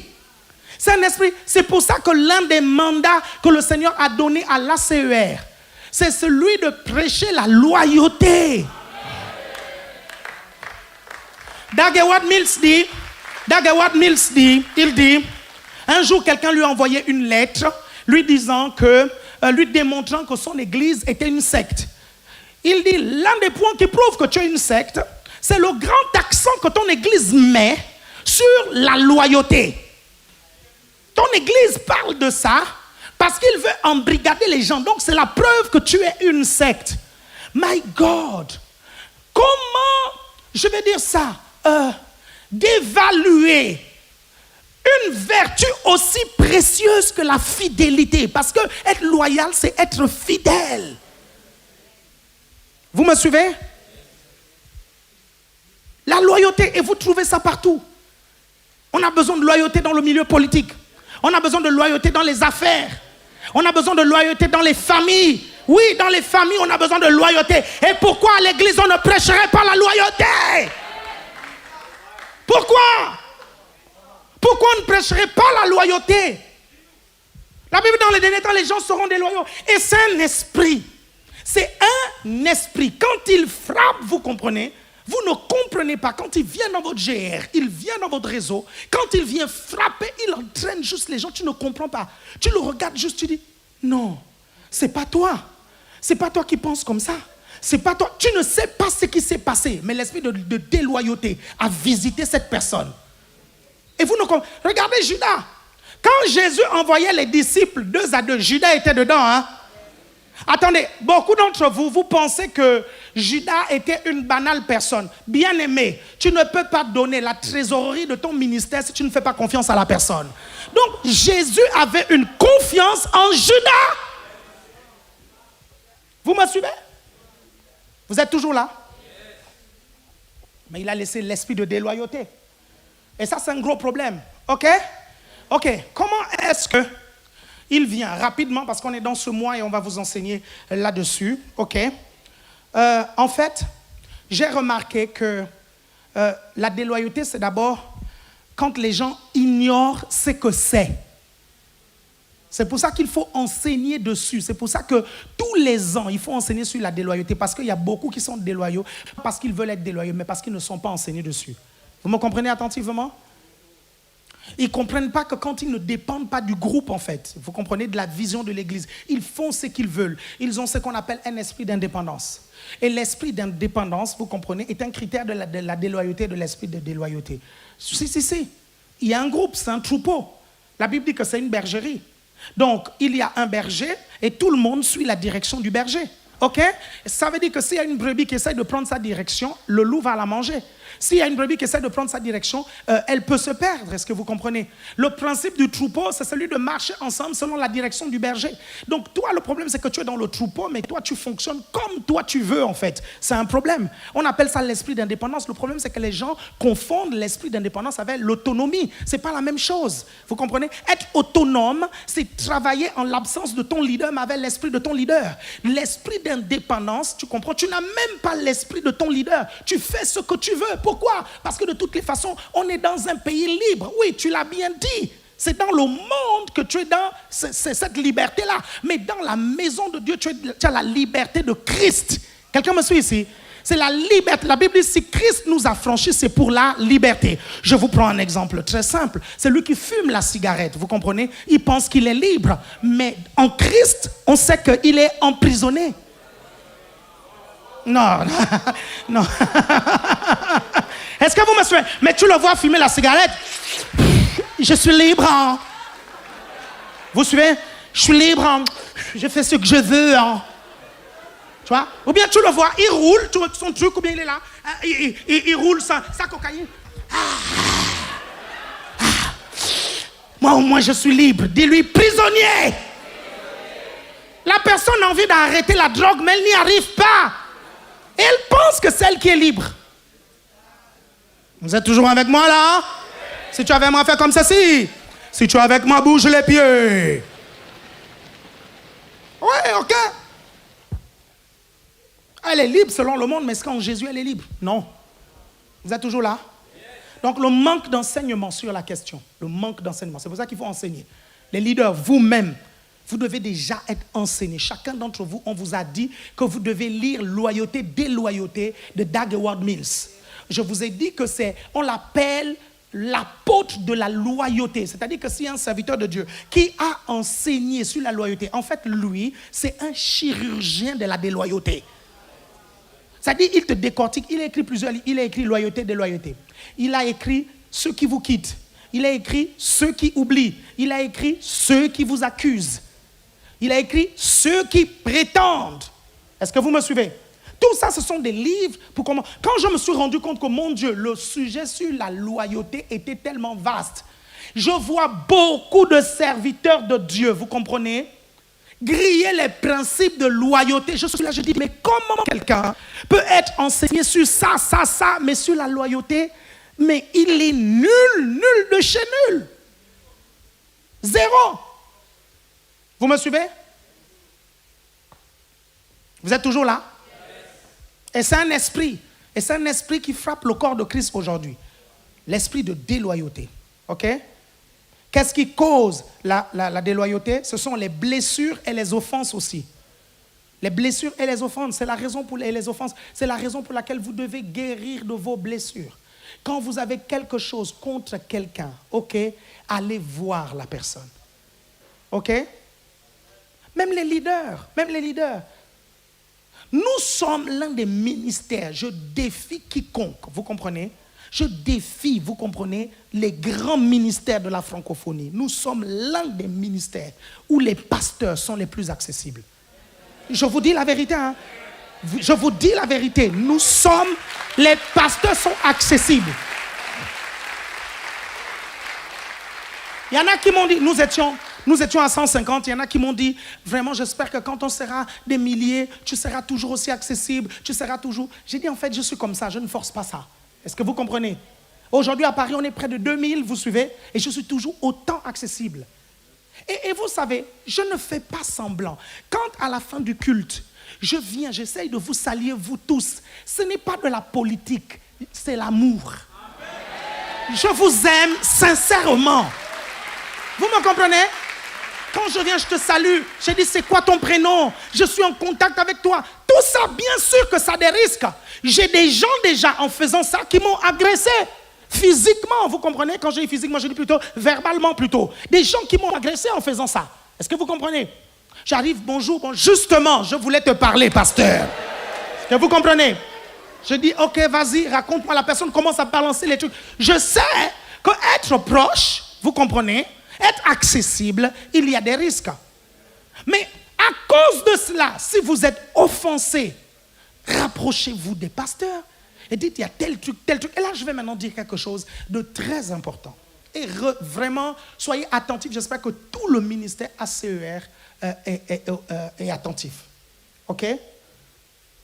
Chacune des personnes ici dans le ministère a un droit de recours sur le responsable supérieur.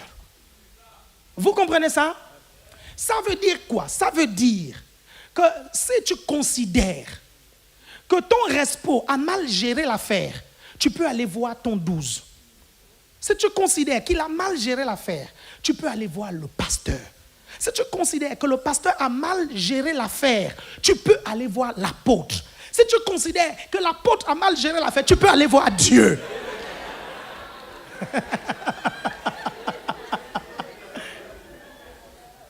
Est-ce que vous êtes là?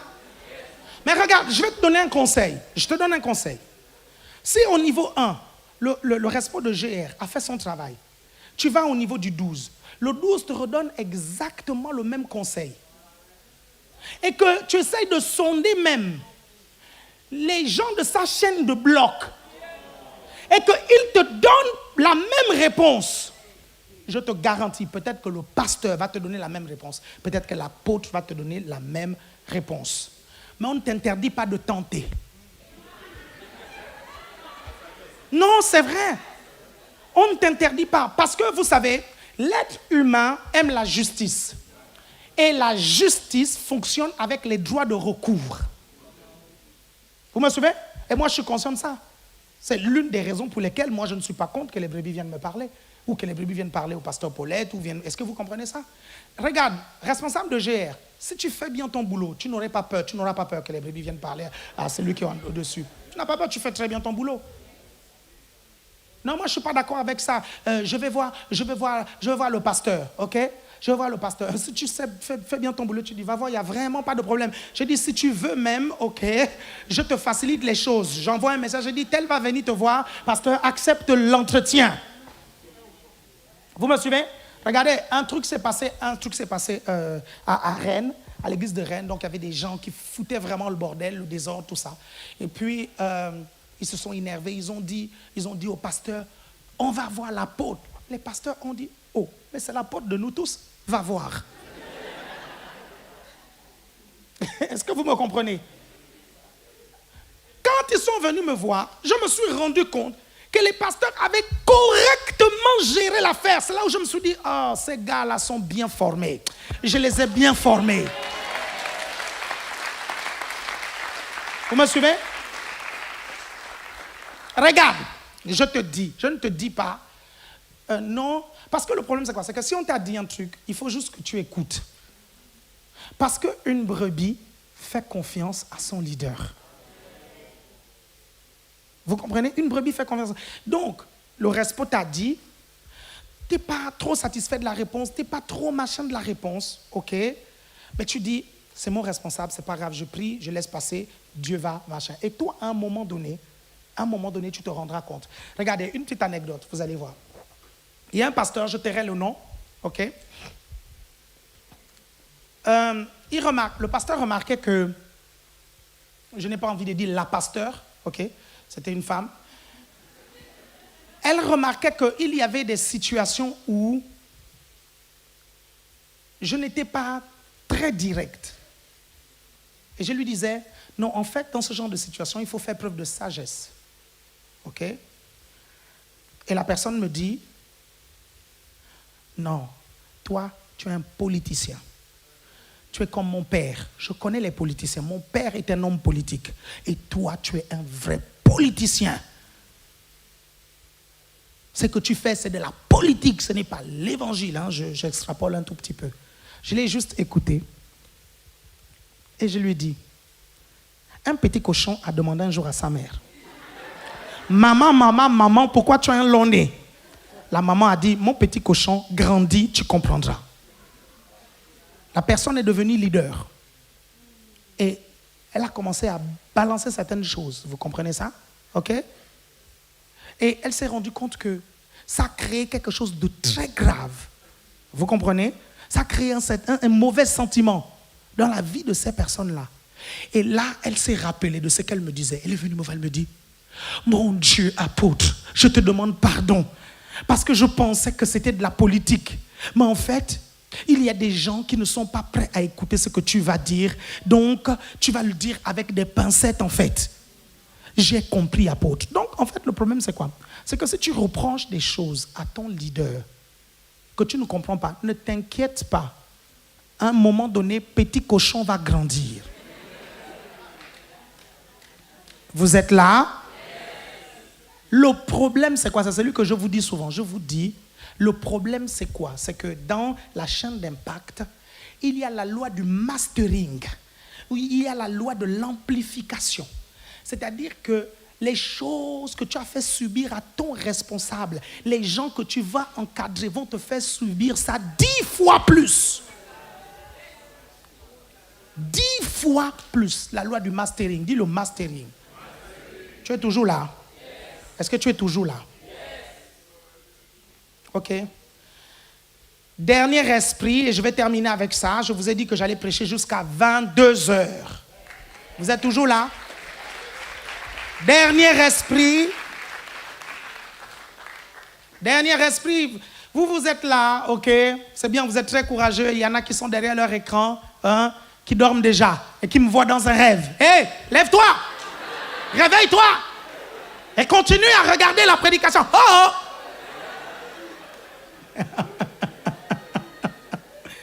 Il est là sur la côte, il m'entend maintenant de loin. Vous comprenez? Il est là, il entend. Il entend de loin.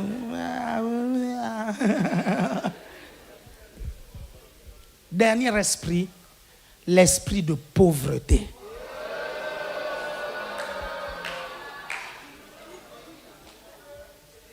Qu'est-ce que l'esprit de pauvreté fait? L'esprit de pauvreté détruit les finances de vos membres pour créer la distraction.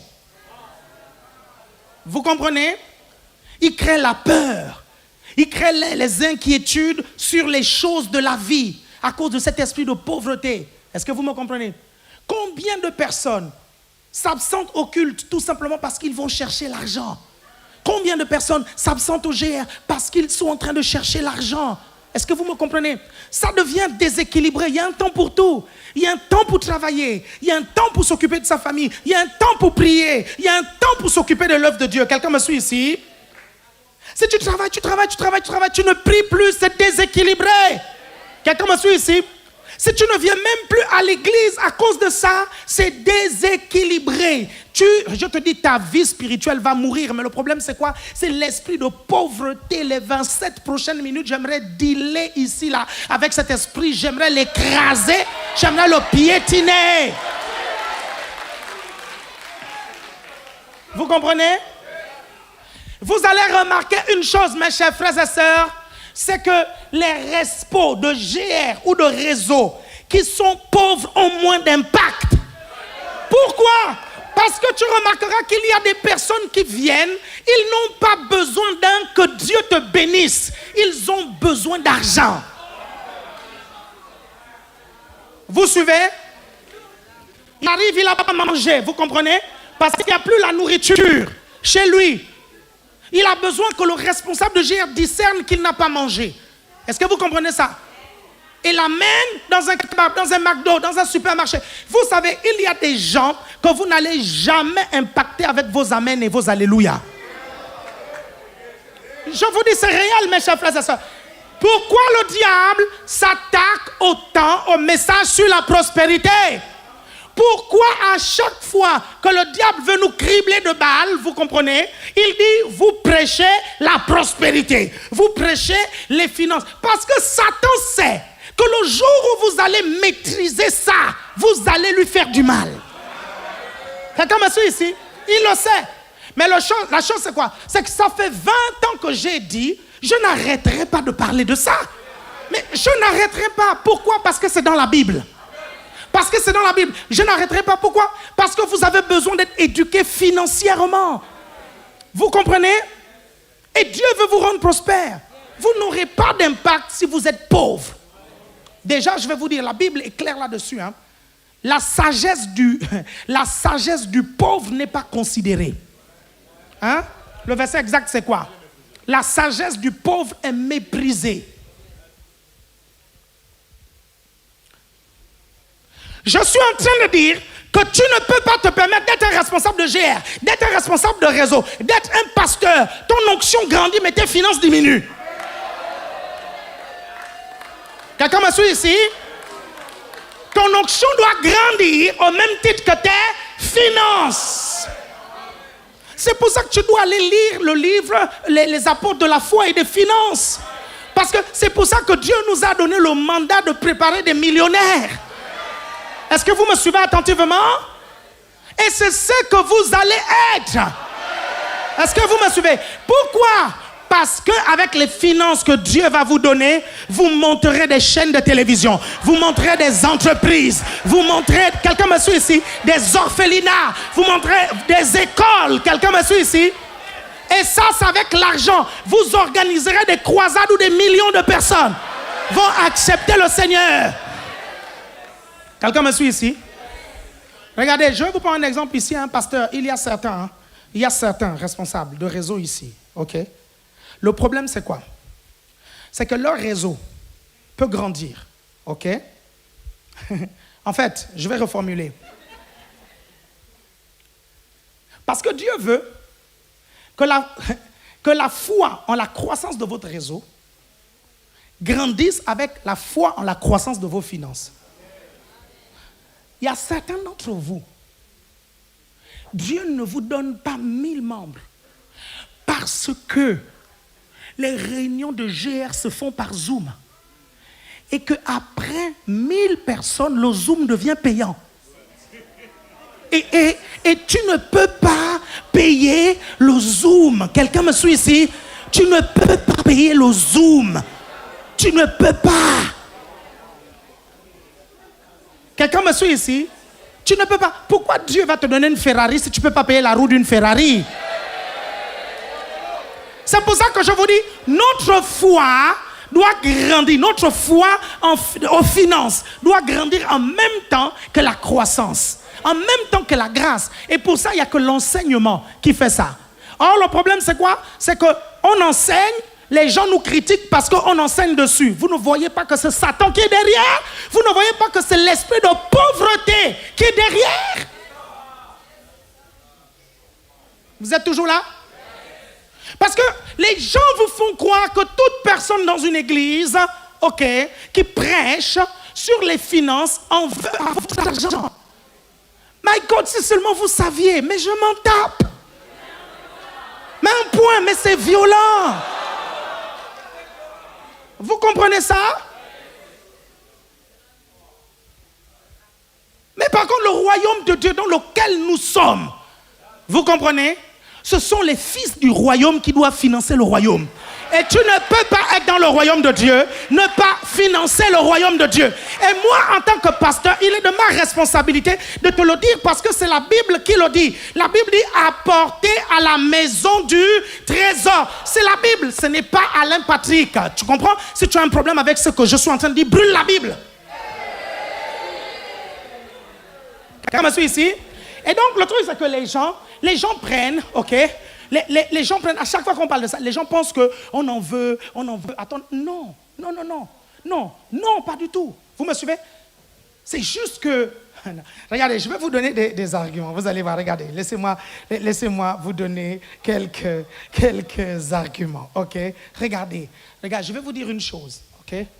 Ce n'est pas moi qui veux ton argent. C'est Dieu qui veut ton argent. Pas moi. Et dans la Bible, Dieu le dit. La Bible dit que nous devons apporter à la maison du trésor. Un chrétien, vous me suivez, ça donne pour Dieu. Et je vais vous donner les raisons. Et je vais vous donner les raisons. Pourquoi? Parce que Matthieu chapitre 6, verset 21 dit ceci. Vas-y, Matthieu chapitre 6, verset 21. On y va. Matthieu chapitre 6 au verset 21. Car là où est ton trésor... Regardez pourquoi Dieu veut que vous amenez comment on appelle ça, les finances dans sa maison. Regarde, parce qu'il dit... Car là où est ton trésor, là aussi sera ton cœur. Ça veut dire que si ton trésor n'est pas dans la maison de Dieu, c'est que ton cœur n'est pas dans la maison de Dieu. C'est pas moi, c'est Jésus qui le dit. Et il le dit aussi dans Luc chapitre 12, verset 34. Quelqu'un me suit ici? Et c'est l'une des raisons pour lesquelles, mes chers frères et sœurs, quand vous lisez la parole de Dieu, vous voyez qu'il y a beaucoup de versets bibliques qui lient le mécanisme de progrès de la foi au fait de donner dans la maison de Dieu. Et les chrétiens qui ne grandissent pas dans la foi, ce sont des chrétiens qui ne donnent pas. Regardez, je vais vous expliquer pourquoi Dieu veut que vous puissiez apporter dans sa maison. Regardez, la Bible dit... dans Malachie chapitre 3 verset 10, on va lire Malachie chapitre 3 verset 10, on y va. Malachie chapitre 3 verset 10, ok. Apportez à la maison du trésor toutes les dîmes, afin qu'il y ait de la nourriture dans ma maison. Mettez-moi de la sorte à l'épreuve. Il dit mettez-moi de sorte à l'épreuve. Et vous allez voir pourquoi, vas-y. Dit l'Éternel des armées. Et vous verrez si je n'ouvre pas pour vous les écluses des cieux, si je ne réponds pas sur vous la bénédiction en abondance. Pourquoi Dieu veut que vous puissiez financer son royaume? Je vais vous expliquer. OK? OK. J'ai un bonbon. Viens ici, mon frère, viens. Viens, mets-toi juste en face de moi. OK. Tends la main pour recevoir le bonbon. OK? La main qui donne est toujours au-dessus de celle qui reçoit. Vous suivez? Regardez ce qui se passe. Regardez ce qui se passe. Dieu, en te demandant de donner, il veut t'apprendre la grandeur. Regarde, redonne le bonbon. Regardez ce qui se passe. Et vous allez maintenant voir pourquoi celui qui donne à Dieu, Dieu est obligé de le bénir. Parce que regardez, vas-y, je suis le chrétien et lui c'est Dieu. La main qui donne est au-dessus. Tac. Ça veut dire que je suis au-dessus de Dieu. Dieu n'aime pas. Donc, il relâche. Refais encore. Voilà. OK. Et après, moi je fais quoi? Je redonne. Je grandis, je redonne. Non, non, non. Dieu dit c'est moi le maître. Redonne. Tac. Est-ce que vous me suivez? C'est pour ça que plus Dieu te bénit, plus Dieu veut que tu donnes encore. Parce que c'est quoi? C'est un exercice de grandeur. Parce que Dieu veut te faire grandir. Et Dieu ne permettra jamais que tu sois plus grand que lui. Donc à chaque fois que tu vas lui donner, il va toujours te rendre parce que la main qui donne est plus grande que celle qui reçoit. Y a-t-il quelqu'un qui me suit ici? Vous me suivez attentivement? C'est pour ça que Dieu n'est débiteur de personne. Et c'est ça qu'il veut t'apprendre. Et c'est ça. Et c'est pour ça que le diable s'attaque à ce message. C'est pour ça que le diable veut faire croire au peuple de Dieu que quand on vous enseigne ça, on veut vous estorquer, on veut vous voler, alors qu'on veut vous enseigner ce qu'on appelle le message de la générosité, la semence et de la moisson. C'est ce que Dieu veut vous enseigner. Vous n'allez jamais connaître le réveil, vous comprenez, si vous ne comprenez pas ce principe de la semence et de la moisson. Si vous ne comprenez pas du tout ces lois qui gouvernent les finances dans le royaume de Dieu, vous ne serez jamais prospère. Et quand vous écoutez ce que je suis en train de vous dire, ok, avec les yeux du monde, avec le regard du monde, vous ne le comprendrez pas. Pourquoi? Parce que la société française dans laquelle nous sommes est une société foncièrement égoïste. Ces choses-là, j'ai remarqué qu'elles sont faciles à comprendre aux États-Unis. Vous me suivez? Mais ici en France, c'est pas normal que quelqu'un puisse donner à une autre personne sans véritable raison. Le problème, c'est quoi? C'est que il y a une raison, la foi de la personne qui donne. Il y a une raison, la croyance de ce que la parole de Dieu dit. Il y a une raison. Le problème, c'est quoi? C'est que le païen, parce qu'il ne croit pas en ce que la Bible dit, ok, il critique donc ce que tu fais.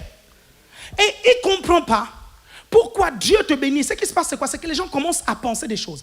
Quand ils voient que Dieu commence à te bénir, ils commencent à te soupçonner. Ils disent non, certainement, il est en train de blanchir de l'argent. Certainement, il est en train de faire des trucs de la drogue. Certainement, parce qu'ils ne comprennent pas, vous comprenez, la mystique de la prospérité. Ils ne comprennent pas, en fait. Ils ne comprennent pas que nous ne sommes pas connectés au système de ce monde. Nous sommes connectés au système divin. Quelqu'un me suit ici? Et Dieu utilisera toujours les mécanismes légaux pour bénir ses enfants. Vous me comprenez? Vous êtes toujours là? Si tu es là, fais comme ceci. Quand Jésus va envoyer Pierre aller pêcher le poisson, ok, et qu'il va trouver à l'intérieur un drachme, c'était une monnaie de l'époque qui a été fabriquée par quelqu'un qui était dans le système dans lequel nous sommes. Donc, il a utilisé ça, il est resté dans le système là pour bénir. Donc, quand vous faites ça, Dieu va ouvrir des opportunités immenses. Et c'est la Bible qui le dit. Dieu va amener de la promotion. Quelqu'un me suit ici? Ça, c'est quand vous le faites. Et c'est ça que nous enseignons. Et je ne peux pas arrêter d'enseigner ça juste parce qu'il y a des personnes qui ne croient pas en la Bible. Vous me suivez? Parce qu'un jour, Dieu va me juger. Je sais que la clé de votre prospérité dépend de ça. Vous êtes toujours là? Est-ce que quelqu'un est là? Est-ce que quelqu'un est là? Vous me suivez attentivement? Ok, regardez. Regardez rapidement. L'esprit de pauvreté, comment est-ce que cet esprit agit, ok? La première chose, c'est qu'il agit par la paresse. La paresse. La paresse. Il y en a qui sont là, à l'église, ils ne veulent pas travailler. Vous suivez? Vous ne voulez pas travailler, mais vous voulez être riche. C'est un problème, c'est la paresse. Vous ne voulez pas étudier vos leçons, mais vous voulez être la tête. Je ne comprends pas. Comment tu vas être la tête sans étudier tes leçons? Je n'arrive pas à comprendre, en fait. A beau vous dire ici, ok, qu'un chrétien est la tête et non la queue. A beau vous faire des enseignements sur le fait d'être excellent, d'être premier de sa classe, vous comprenez? Et pourtant, ça fait des années, vous n'étiez même pas encore là, que j'enseignais déjà ça. Vous suivez? Mais les gens continuent toujours à faire croire que je vous demande de pouvoir abandonner l'école. Pourquoi? Parce que vous ne luttez pas contre l'esprit de paresse et vous faites croire aux gens le contraire de ce qu'on vous enseigne. Vous devez être la tête, non la queue. C'est la raison pour laquelle, vous comprenez, à la fin de l'année 2023-2024, nous allons organiser des sortes d'aigles d'or pour les meilleurs de la classe. Vous me suivez? On va organiser ça. On est obligé de faire ça. Est-ce que vous comprenez? Pourquoi? Parce que, regardez, si vous n'êtes pas les meilleurs de la classe, comment est-ce que vous allez vous intégrer dans certains endroits de la société où vous allez prêcher l'évangile? Chez les magistrats, on a besoin des personnes chrétiennes. Vous comprenez? Chez les journalistes, là, on a besoin des personnes chrétiennes. Vous me suivez? Chez les hommes d'affaires, on a besoin. Mais pour ça, l'école, c'est important. Et à beau vous le dire, et vous redire, vous suivez. Je ne comprends pas comment l'esprit de paresse là, vous comprenez, vous bloque comme ça, et vous paralyse, et vous dites non, c'est le GR, non, c'est l'œuvre de Dieu, c'est ceci, c'est... Non! Il y a un temps pour tout, vous êtes là. L'esprit de pauvreté aussi a un petit frère qui est le manque d'équilibre. Le manque d'équilibre. Dans les finances, il faut bien gérer. Quelqu'un me suit ici? Il ne faut pas faire les choses déséquilibrées. Il faut bien gérer, il faut connaître son budget. Est-ce que vous me suivez attentivement? Soyez pas déséquilibrés. Sachez bien gérer, soyez des experts dans la gestion. Joseph était un expert dans la gestion, c'est pour ça qu'il a fait de l'Égypte la première puissance mondiale. Vous êtes toujours là? Ok? Je vais terminer avec un autre petit frère de l'esprit de pauvreté, c'est l'esprit d'avarice. Les personnes radines là, vous comprenez? Radines, c'est-à-dire que la main est fermée comme ça. Et ça vous arrange quand le monde attaque le message du donner et du recevoir. Ça t'arrange parce que ça arrange cet esprit de radinerie qui est en toi. Tu ne veux pas donner. Tu ne veux pas donner à Dieu, tu ne veux pas donner aux gens. Et pourtant, quand nous prêchons le principe du donner et du recevoir, bien aimé, nous ne parlons pas que de la dimension où nous donnons à l'autel. Nous vous disons souvent, quand vous voyez les gens autour de vous qui sont dans le besoin, ok, il faut donner. On vous dit, il faut aider vos parents, il faut aider vos frères, vos sœurs en Christ, il faut aider vos amis. La générosité là a des dimensions. Le principe du donner et du recevoir là a des dimensions. Il faut donner à la maison de Dieu. Il faut donner. Et c'est quelqu'un, la générosité. C'est ça que nous prêchons ici. Et c'est ça que nous développons. Et les gens qui sont radines, quand ils viennent dans notre église, vous comprenez, c'est eux qui disent non, on prêche trop d'argent là-bas. Il y a quelqu'un qui disait, le jour où le porte-monnaie du français va se convertir, son cœur va se convertir. Vous êtes toujours là? Parce que la conversion du français se trouve dans son porte-monnaie. Me suivez attentivement? Mais pourquoi? À cause de cet esprit de radinerie, cet esprit d'avarice. Faites très attention, il y a des personnages dans la Bible. Cet esprit a rôdé autour de ces personnes et ces personnes ont fait des choses bizarres. Hein. Vous savez qu'il y a des personnes qui sont devenues déloyales parce qu'au départ, c'était l'esprit de radinerie, c'était l'esprit d'avarice. Hein. Par exemple, Judas Iscariote. Hein. Judas Iscariote, vous comprenez, a trahi Jésus, il est devenu déloyal à cause de cette dame-là qui a fait une offrande à Jésus. Et comme c'était un avare, ce gars, vous me suivez attentivement, comme il était radin, Judas Iscariote, il a prétexté qu'on pouvait donner aux pauvres. Mais la Bible nous dit que non, le gars voulait voler. Parce qu'il avait l'habitude de voler. Vous me suivez? Il faut faire attention avec cet esprit. Hein? Faites vraiment attention. C'est pour ça que dans la maison de Dieu, on vous apprend ces choses-là. Dès votre jeune âge. Okay, dès que vous sortez de l'adolescence, dès que vous commencez à travailler, on vous dit non, apprenez à le faire. C'est important, c'est ça qui va vous amener très haut. Tous les livres sur les finances et l'enrichissement personnel, la majorité vont vous dire qu'il y a une dimension où si tu veux t'enrichir plus, tu es obligé de donner aux œuvres caritatives. Vous me suivez? Donner, ils comprennent ça. Il y a quelqu'un, par exemple, un jour, je lis un de ses livres, il dit, je ne comprends pas pourquoi ça marche, mais je sais que le jour où j'ai commencé à le faire, ma richesse a commencé à monter. Parce que c'est une loi, un principe que Dieu a établi. Et les gens du monde qui ne comprennent pas ça, bien sûr qu'ils vont critiquer ça. Et toi qui es radin, tu dis, ben voilà, je savais que ce n'était pas normal ce truc. Hein. Ce n'était pas normal ce truc qu'on prêche à l'église. Ce n'est pas... Et tu commences à soutenir. C'est que le monde soutient. Et après, tu t'étonnes que tu deviennes pauvre comme le monde. Il ne faut pas suivre. Hein. Vous savez, les gens dans le monde que vous voyez riches, la Bible dit qu'ils sont en réalité pauvres. Vous me suivez? Parce que la Bible dit que toutes ces richesses-là, eux, ils travaillent pour toi. Vous êtes là? Faites comme ceci. Il y a eu Ananias et Saphira. C'était le même problème. Problème d'avarice. Est-ce que vous avez eu le temps un peu d'étudier comment les offrandes se faisaient dans Actes des Apôtres? Mais vraiment étudier ça, parce que je ne comprends pas. Il y a des gens qui ne lisent pas la Bible. Hein. Essayez d'étudier. Est-ce que vous savez pourquoi les gens se levaient pour venir donner au pied des apôtres? Parce que quand on te prêche un tel message, et que là où tu es assis, tu prends une enveloppe derrière laquelle c'est écrit que ce que tu fais, c'est un acte volontaire comme la Bible dit. Tu prends ça de ta poche, tu introduis dans l'enveloppe, tu te lèves de là où tu es, tu fais le tour de la salle, parfois sans embouteiller là-bas, tu ne fais pas demi-tour, tu veux tellement donner, tu fais tout le tour, tu viens ici. C'est véritablement une manifestation de la volonté de donner. Quelqu'un qu'on force ne peut pas faire ça. Il ne peut pas faire ça. Et c'est la raison pour laquelle, vous savez, nous, quand on a commencé ça, Dieu nous a juste demandé de faire ça. Il dit non, vous mettez la corbeille devant, les gens se lèvent. Quelle que soit la grandeur de l'église, les gens se lèvent et font le tour. Moi, j'ai juste voulu imiter Actes des Apôtres, vous comprenez? Mais je ne savais pas que cet acte-là allait me protéger dans des moments comme ça. Parce qu'il faut énormément de volonté. Est-ce que vous comprenez ça? Lorsque j'étais en train de discuter avec notre avocat, vous comprenez? Il m'a demandé comment se font les offrandes. Je lui ai dit, maître, sur les enveloppes, c'est marqué déjà que celui qui donne doit donner avec joie. Il dit, ah bon? Je lui montre les enveloppes. Je lui dis, maître, est-ce que vous savez comment on fait les offrandes dans notre église? Il me dit non. Je dis, maître, ce n'est même pas comme à l'église catholique où on fait passer un panier.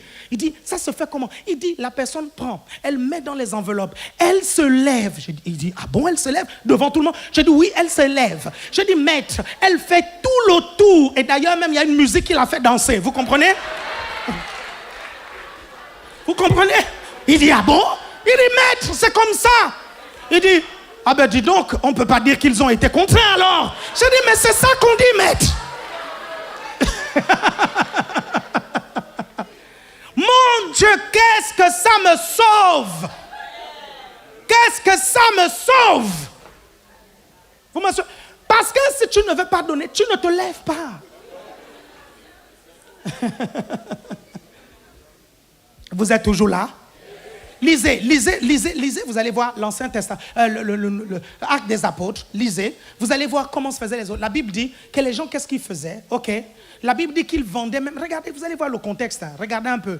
Si c'était maintenant, imaginez le contexte dans lequel on est, et on apprend que beaucoup d'entre vous, vous avez vendu vos terrains pour venir donner. Imaginez, on apprend que vous avez hérité des terrains de vos parents, vous les avez vendus, ok, et vous êtes venu donner à l'église. Imaginez un peu que les gens apprennent ça dans le contexte actuel. Est-ce que vous me suivez? Est-ce que vous voyez déjà, hein? Vous voyez déjà les captures d'écran sur Twitter? Vous les voyez déjà, n'est-ce pas? Hein? Vous les voyez, nous les voyons déjà tous. Est-ce que vous suivez? Mais regardez Actes des Apôtres. Actes des Apôtres, la Bible dit qu'ils vendaient les terrains. L'apôtre Pierre était là. Et il venait tout déposer devant. Est-ce que vous comprenez ça? Et la Bible nous parle donc de deux avares. Dites deux avares. Ananias et Saphira. Vous comprenez? Ils ont vendu un terrain, ils ont gardé une partie et l'autre, ils sont venus faire semblant comme s'ils avaient vendu le terrain et ils avaient donné tout l'argent. Ils ont fait semblant.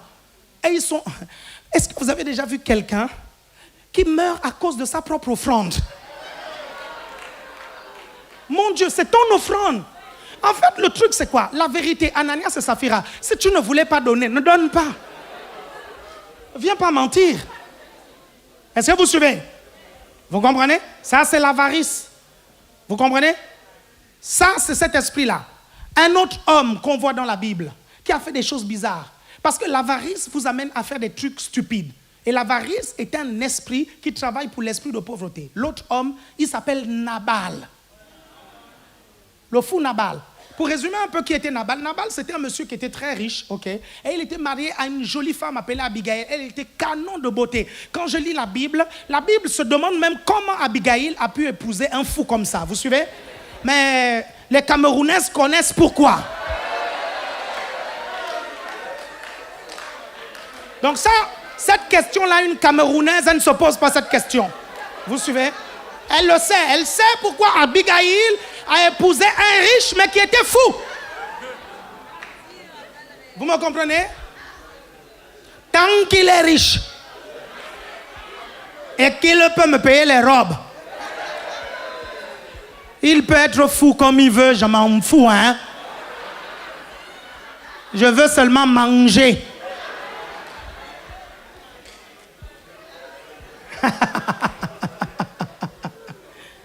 Vous êtes là? Le monsieur était très riche. David arrive avec ses soldats. Il protège les biens de Nabal. Ok? Il protège les moutons de Nabal, tout ça. David se dit, non mais en fait, Nabal, en lui rendant ce service, il va nourrir mes hommes. Ok, donc il protège à un moment donné, il nourrit. À un moment donné, David envoie un messager, je pense, chez Nabal en disant, écoute, on a protégé tes hommes, est-ce que tu peux donner à mes hommes à manger? Nabal dit, quoi? C'est qui David? Regardez là où l'avarice peut amener quelqu'un. Ça amène à la folie, hein? Vous comprenez? Nabal va insulter un général de l'armée de Dieu. Vous comprenez ça? Un général de l'armée de Dieu, il va traiter David d'esclave. Il dit, il y a beaucoup d'esclaves qui s'échappent de chez leur maître.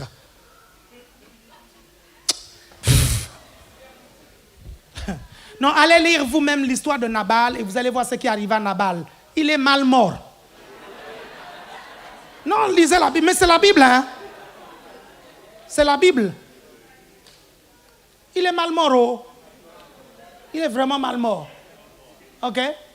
Il y a une autre personne qui était très avare. Et ça, c'est l'esprit de pauvreté. Vous voyez quelqu'un, ok, qui est riche, mais il est pauvre. Le jeune homme riche. La Bible appelle même le jeune homme riche, mais en vérité, l'esprit de pauvreté était accroché à lui comme ça. Et Jésus savait qu'il avait ce problème-là. Hein?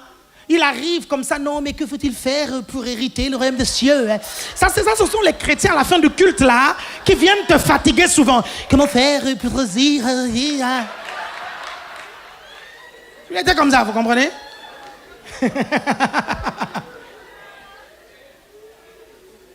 Hein? Tu commences à lui dire, vas-y, les 10 commandements, machin, tout ça. Oui, mais je fais tout ça, moi. Hein? Je faisais tout ça déjà, hein? Et tu lui dis, ok, prépare une offrande, va donner à la maison de Dieu. Pasteur escroc. Est-ce qu'on peut revenir à la Bible sur le jeune homme riche? Parce que ce que je suis en train de dire, je ne suis pas en train d'inventer. Quand vous lisez la Bible, vous voyez que c'est ce que Jésus dit. Le jeune homme vient le voir, lui dit comment hériter le royaume des cieux. Vous comprenez? On a l'impression que Jésus n'en veut qu'à son argent. Vous savez ça? Jésus lui dit, est-ce que tu as respecté la loi, les machins, de tout ça? Il dit, oui, je l'ai fait. Jésus dit, non, il te manque une seule chose, ok? Va, vends tout ce que tu as, ok? Donne-le aux pauvres. Est-ce que vous comprenez? Regardez, vous allez voir, ce verset biblique-là, on peut vraiment l'approfondir. Il ne dit pas, va, donne tous tes biens aux pauvres. Il ne dit pas ça. Il dit, vends tous tes biens et touche le mbongo et vois tout ce que tu peux faire avec l'argent. L'infinie possibilité de ce que tu peux faire avec cet argent après avoir vendu tes biens. Si tu t'en débarrasses, c'est que tu as la foi véritablement. Vous me suivez? C'est pour ça qu'il parle de vendre. C'est une question d'argent. Vous comprenez ça? Et la Bible dit que le jeune homme riche n'a pas pu le faire. Parce qu'il avait des grands biens. Voici quelqu'un, il était riche, mais en vérité, il était pauvre. Vous me suivez attentivement? Vous êtes toujours là? Ok, une dernière personne, après on va prier. Une toute dernière personne, pour que vous voyez là où ça peut amener. Le riche est Lazare. Voici un autre. La Bible l'appelle le riche, mais il est pauvre. Vous me suivez? D'ailleurs, il a fini où? Dans l'au-delà, est-ce qu'il a fini dans un lieu pauvre ou dans un lieu riche? Il a fini dans un lieu pauvre parce que l'enfer est un lieu pauvre.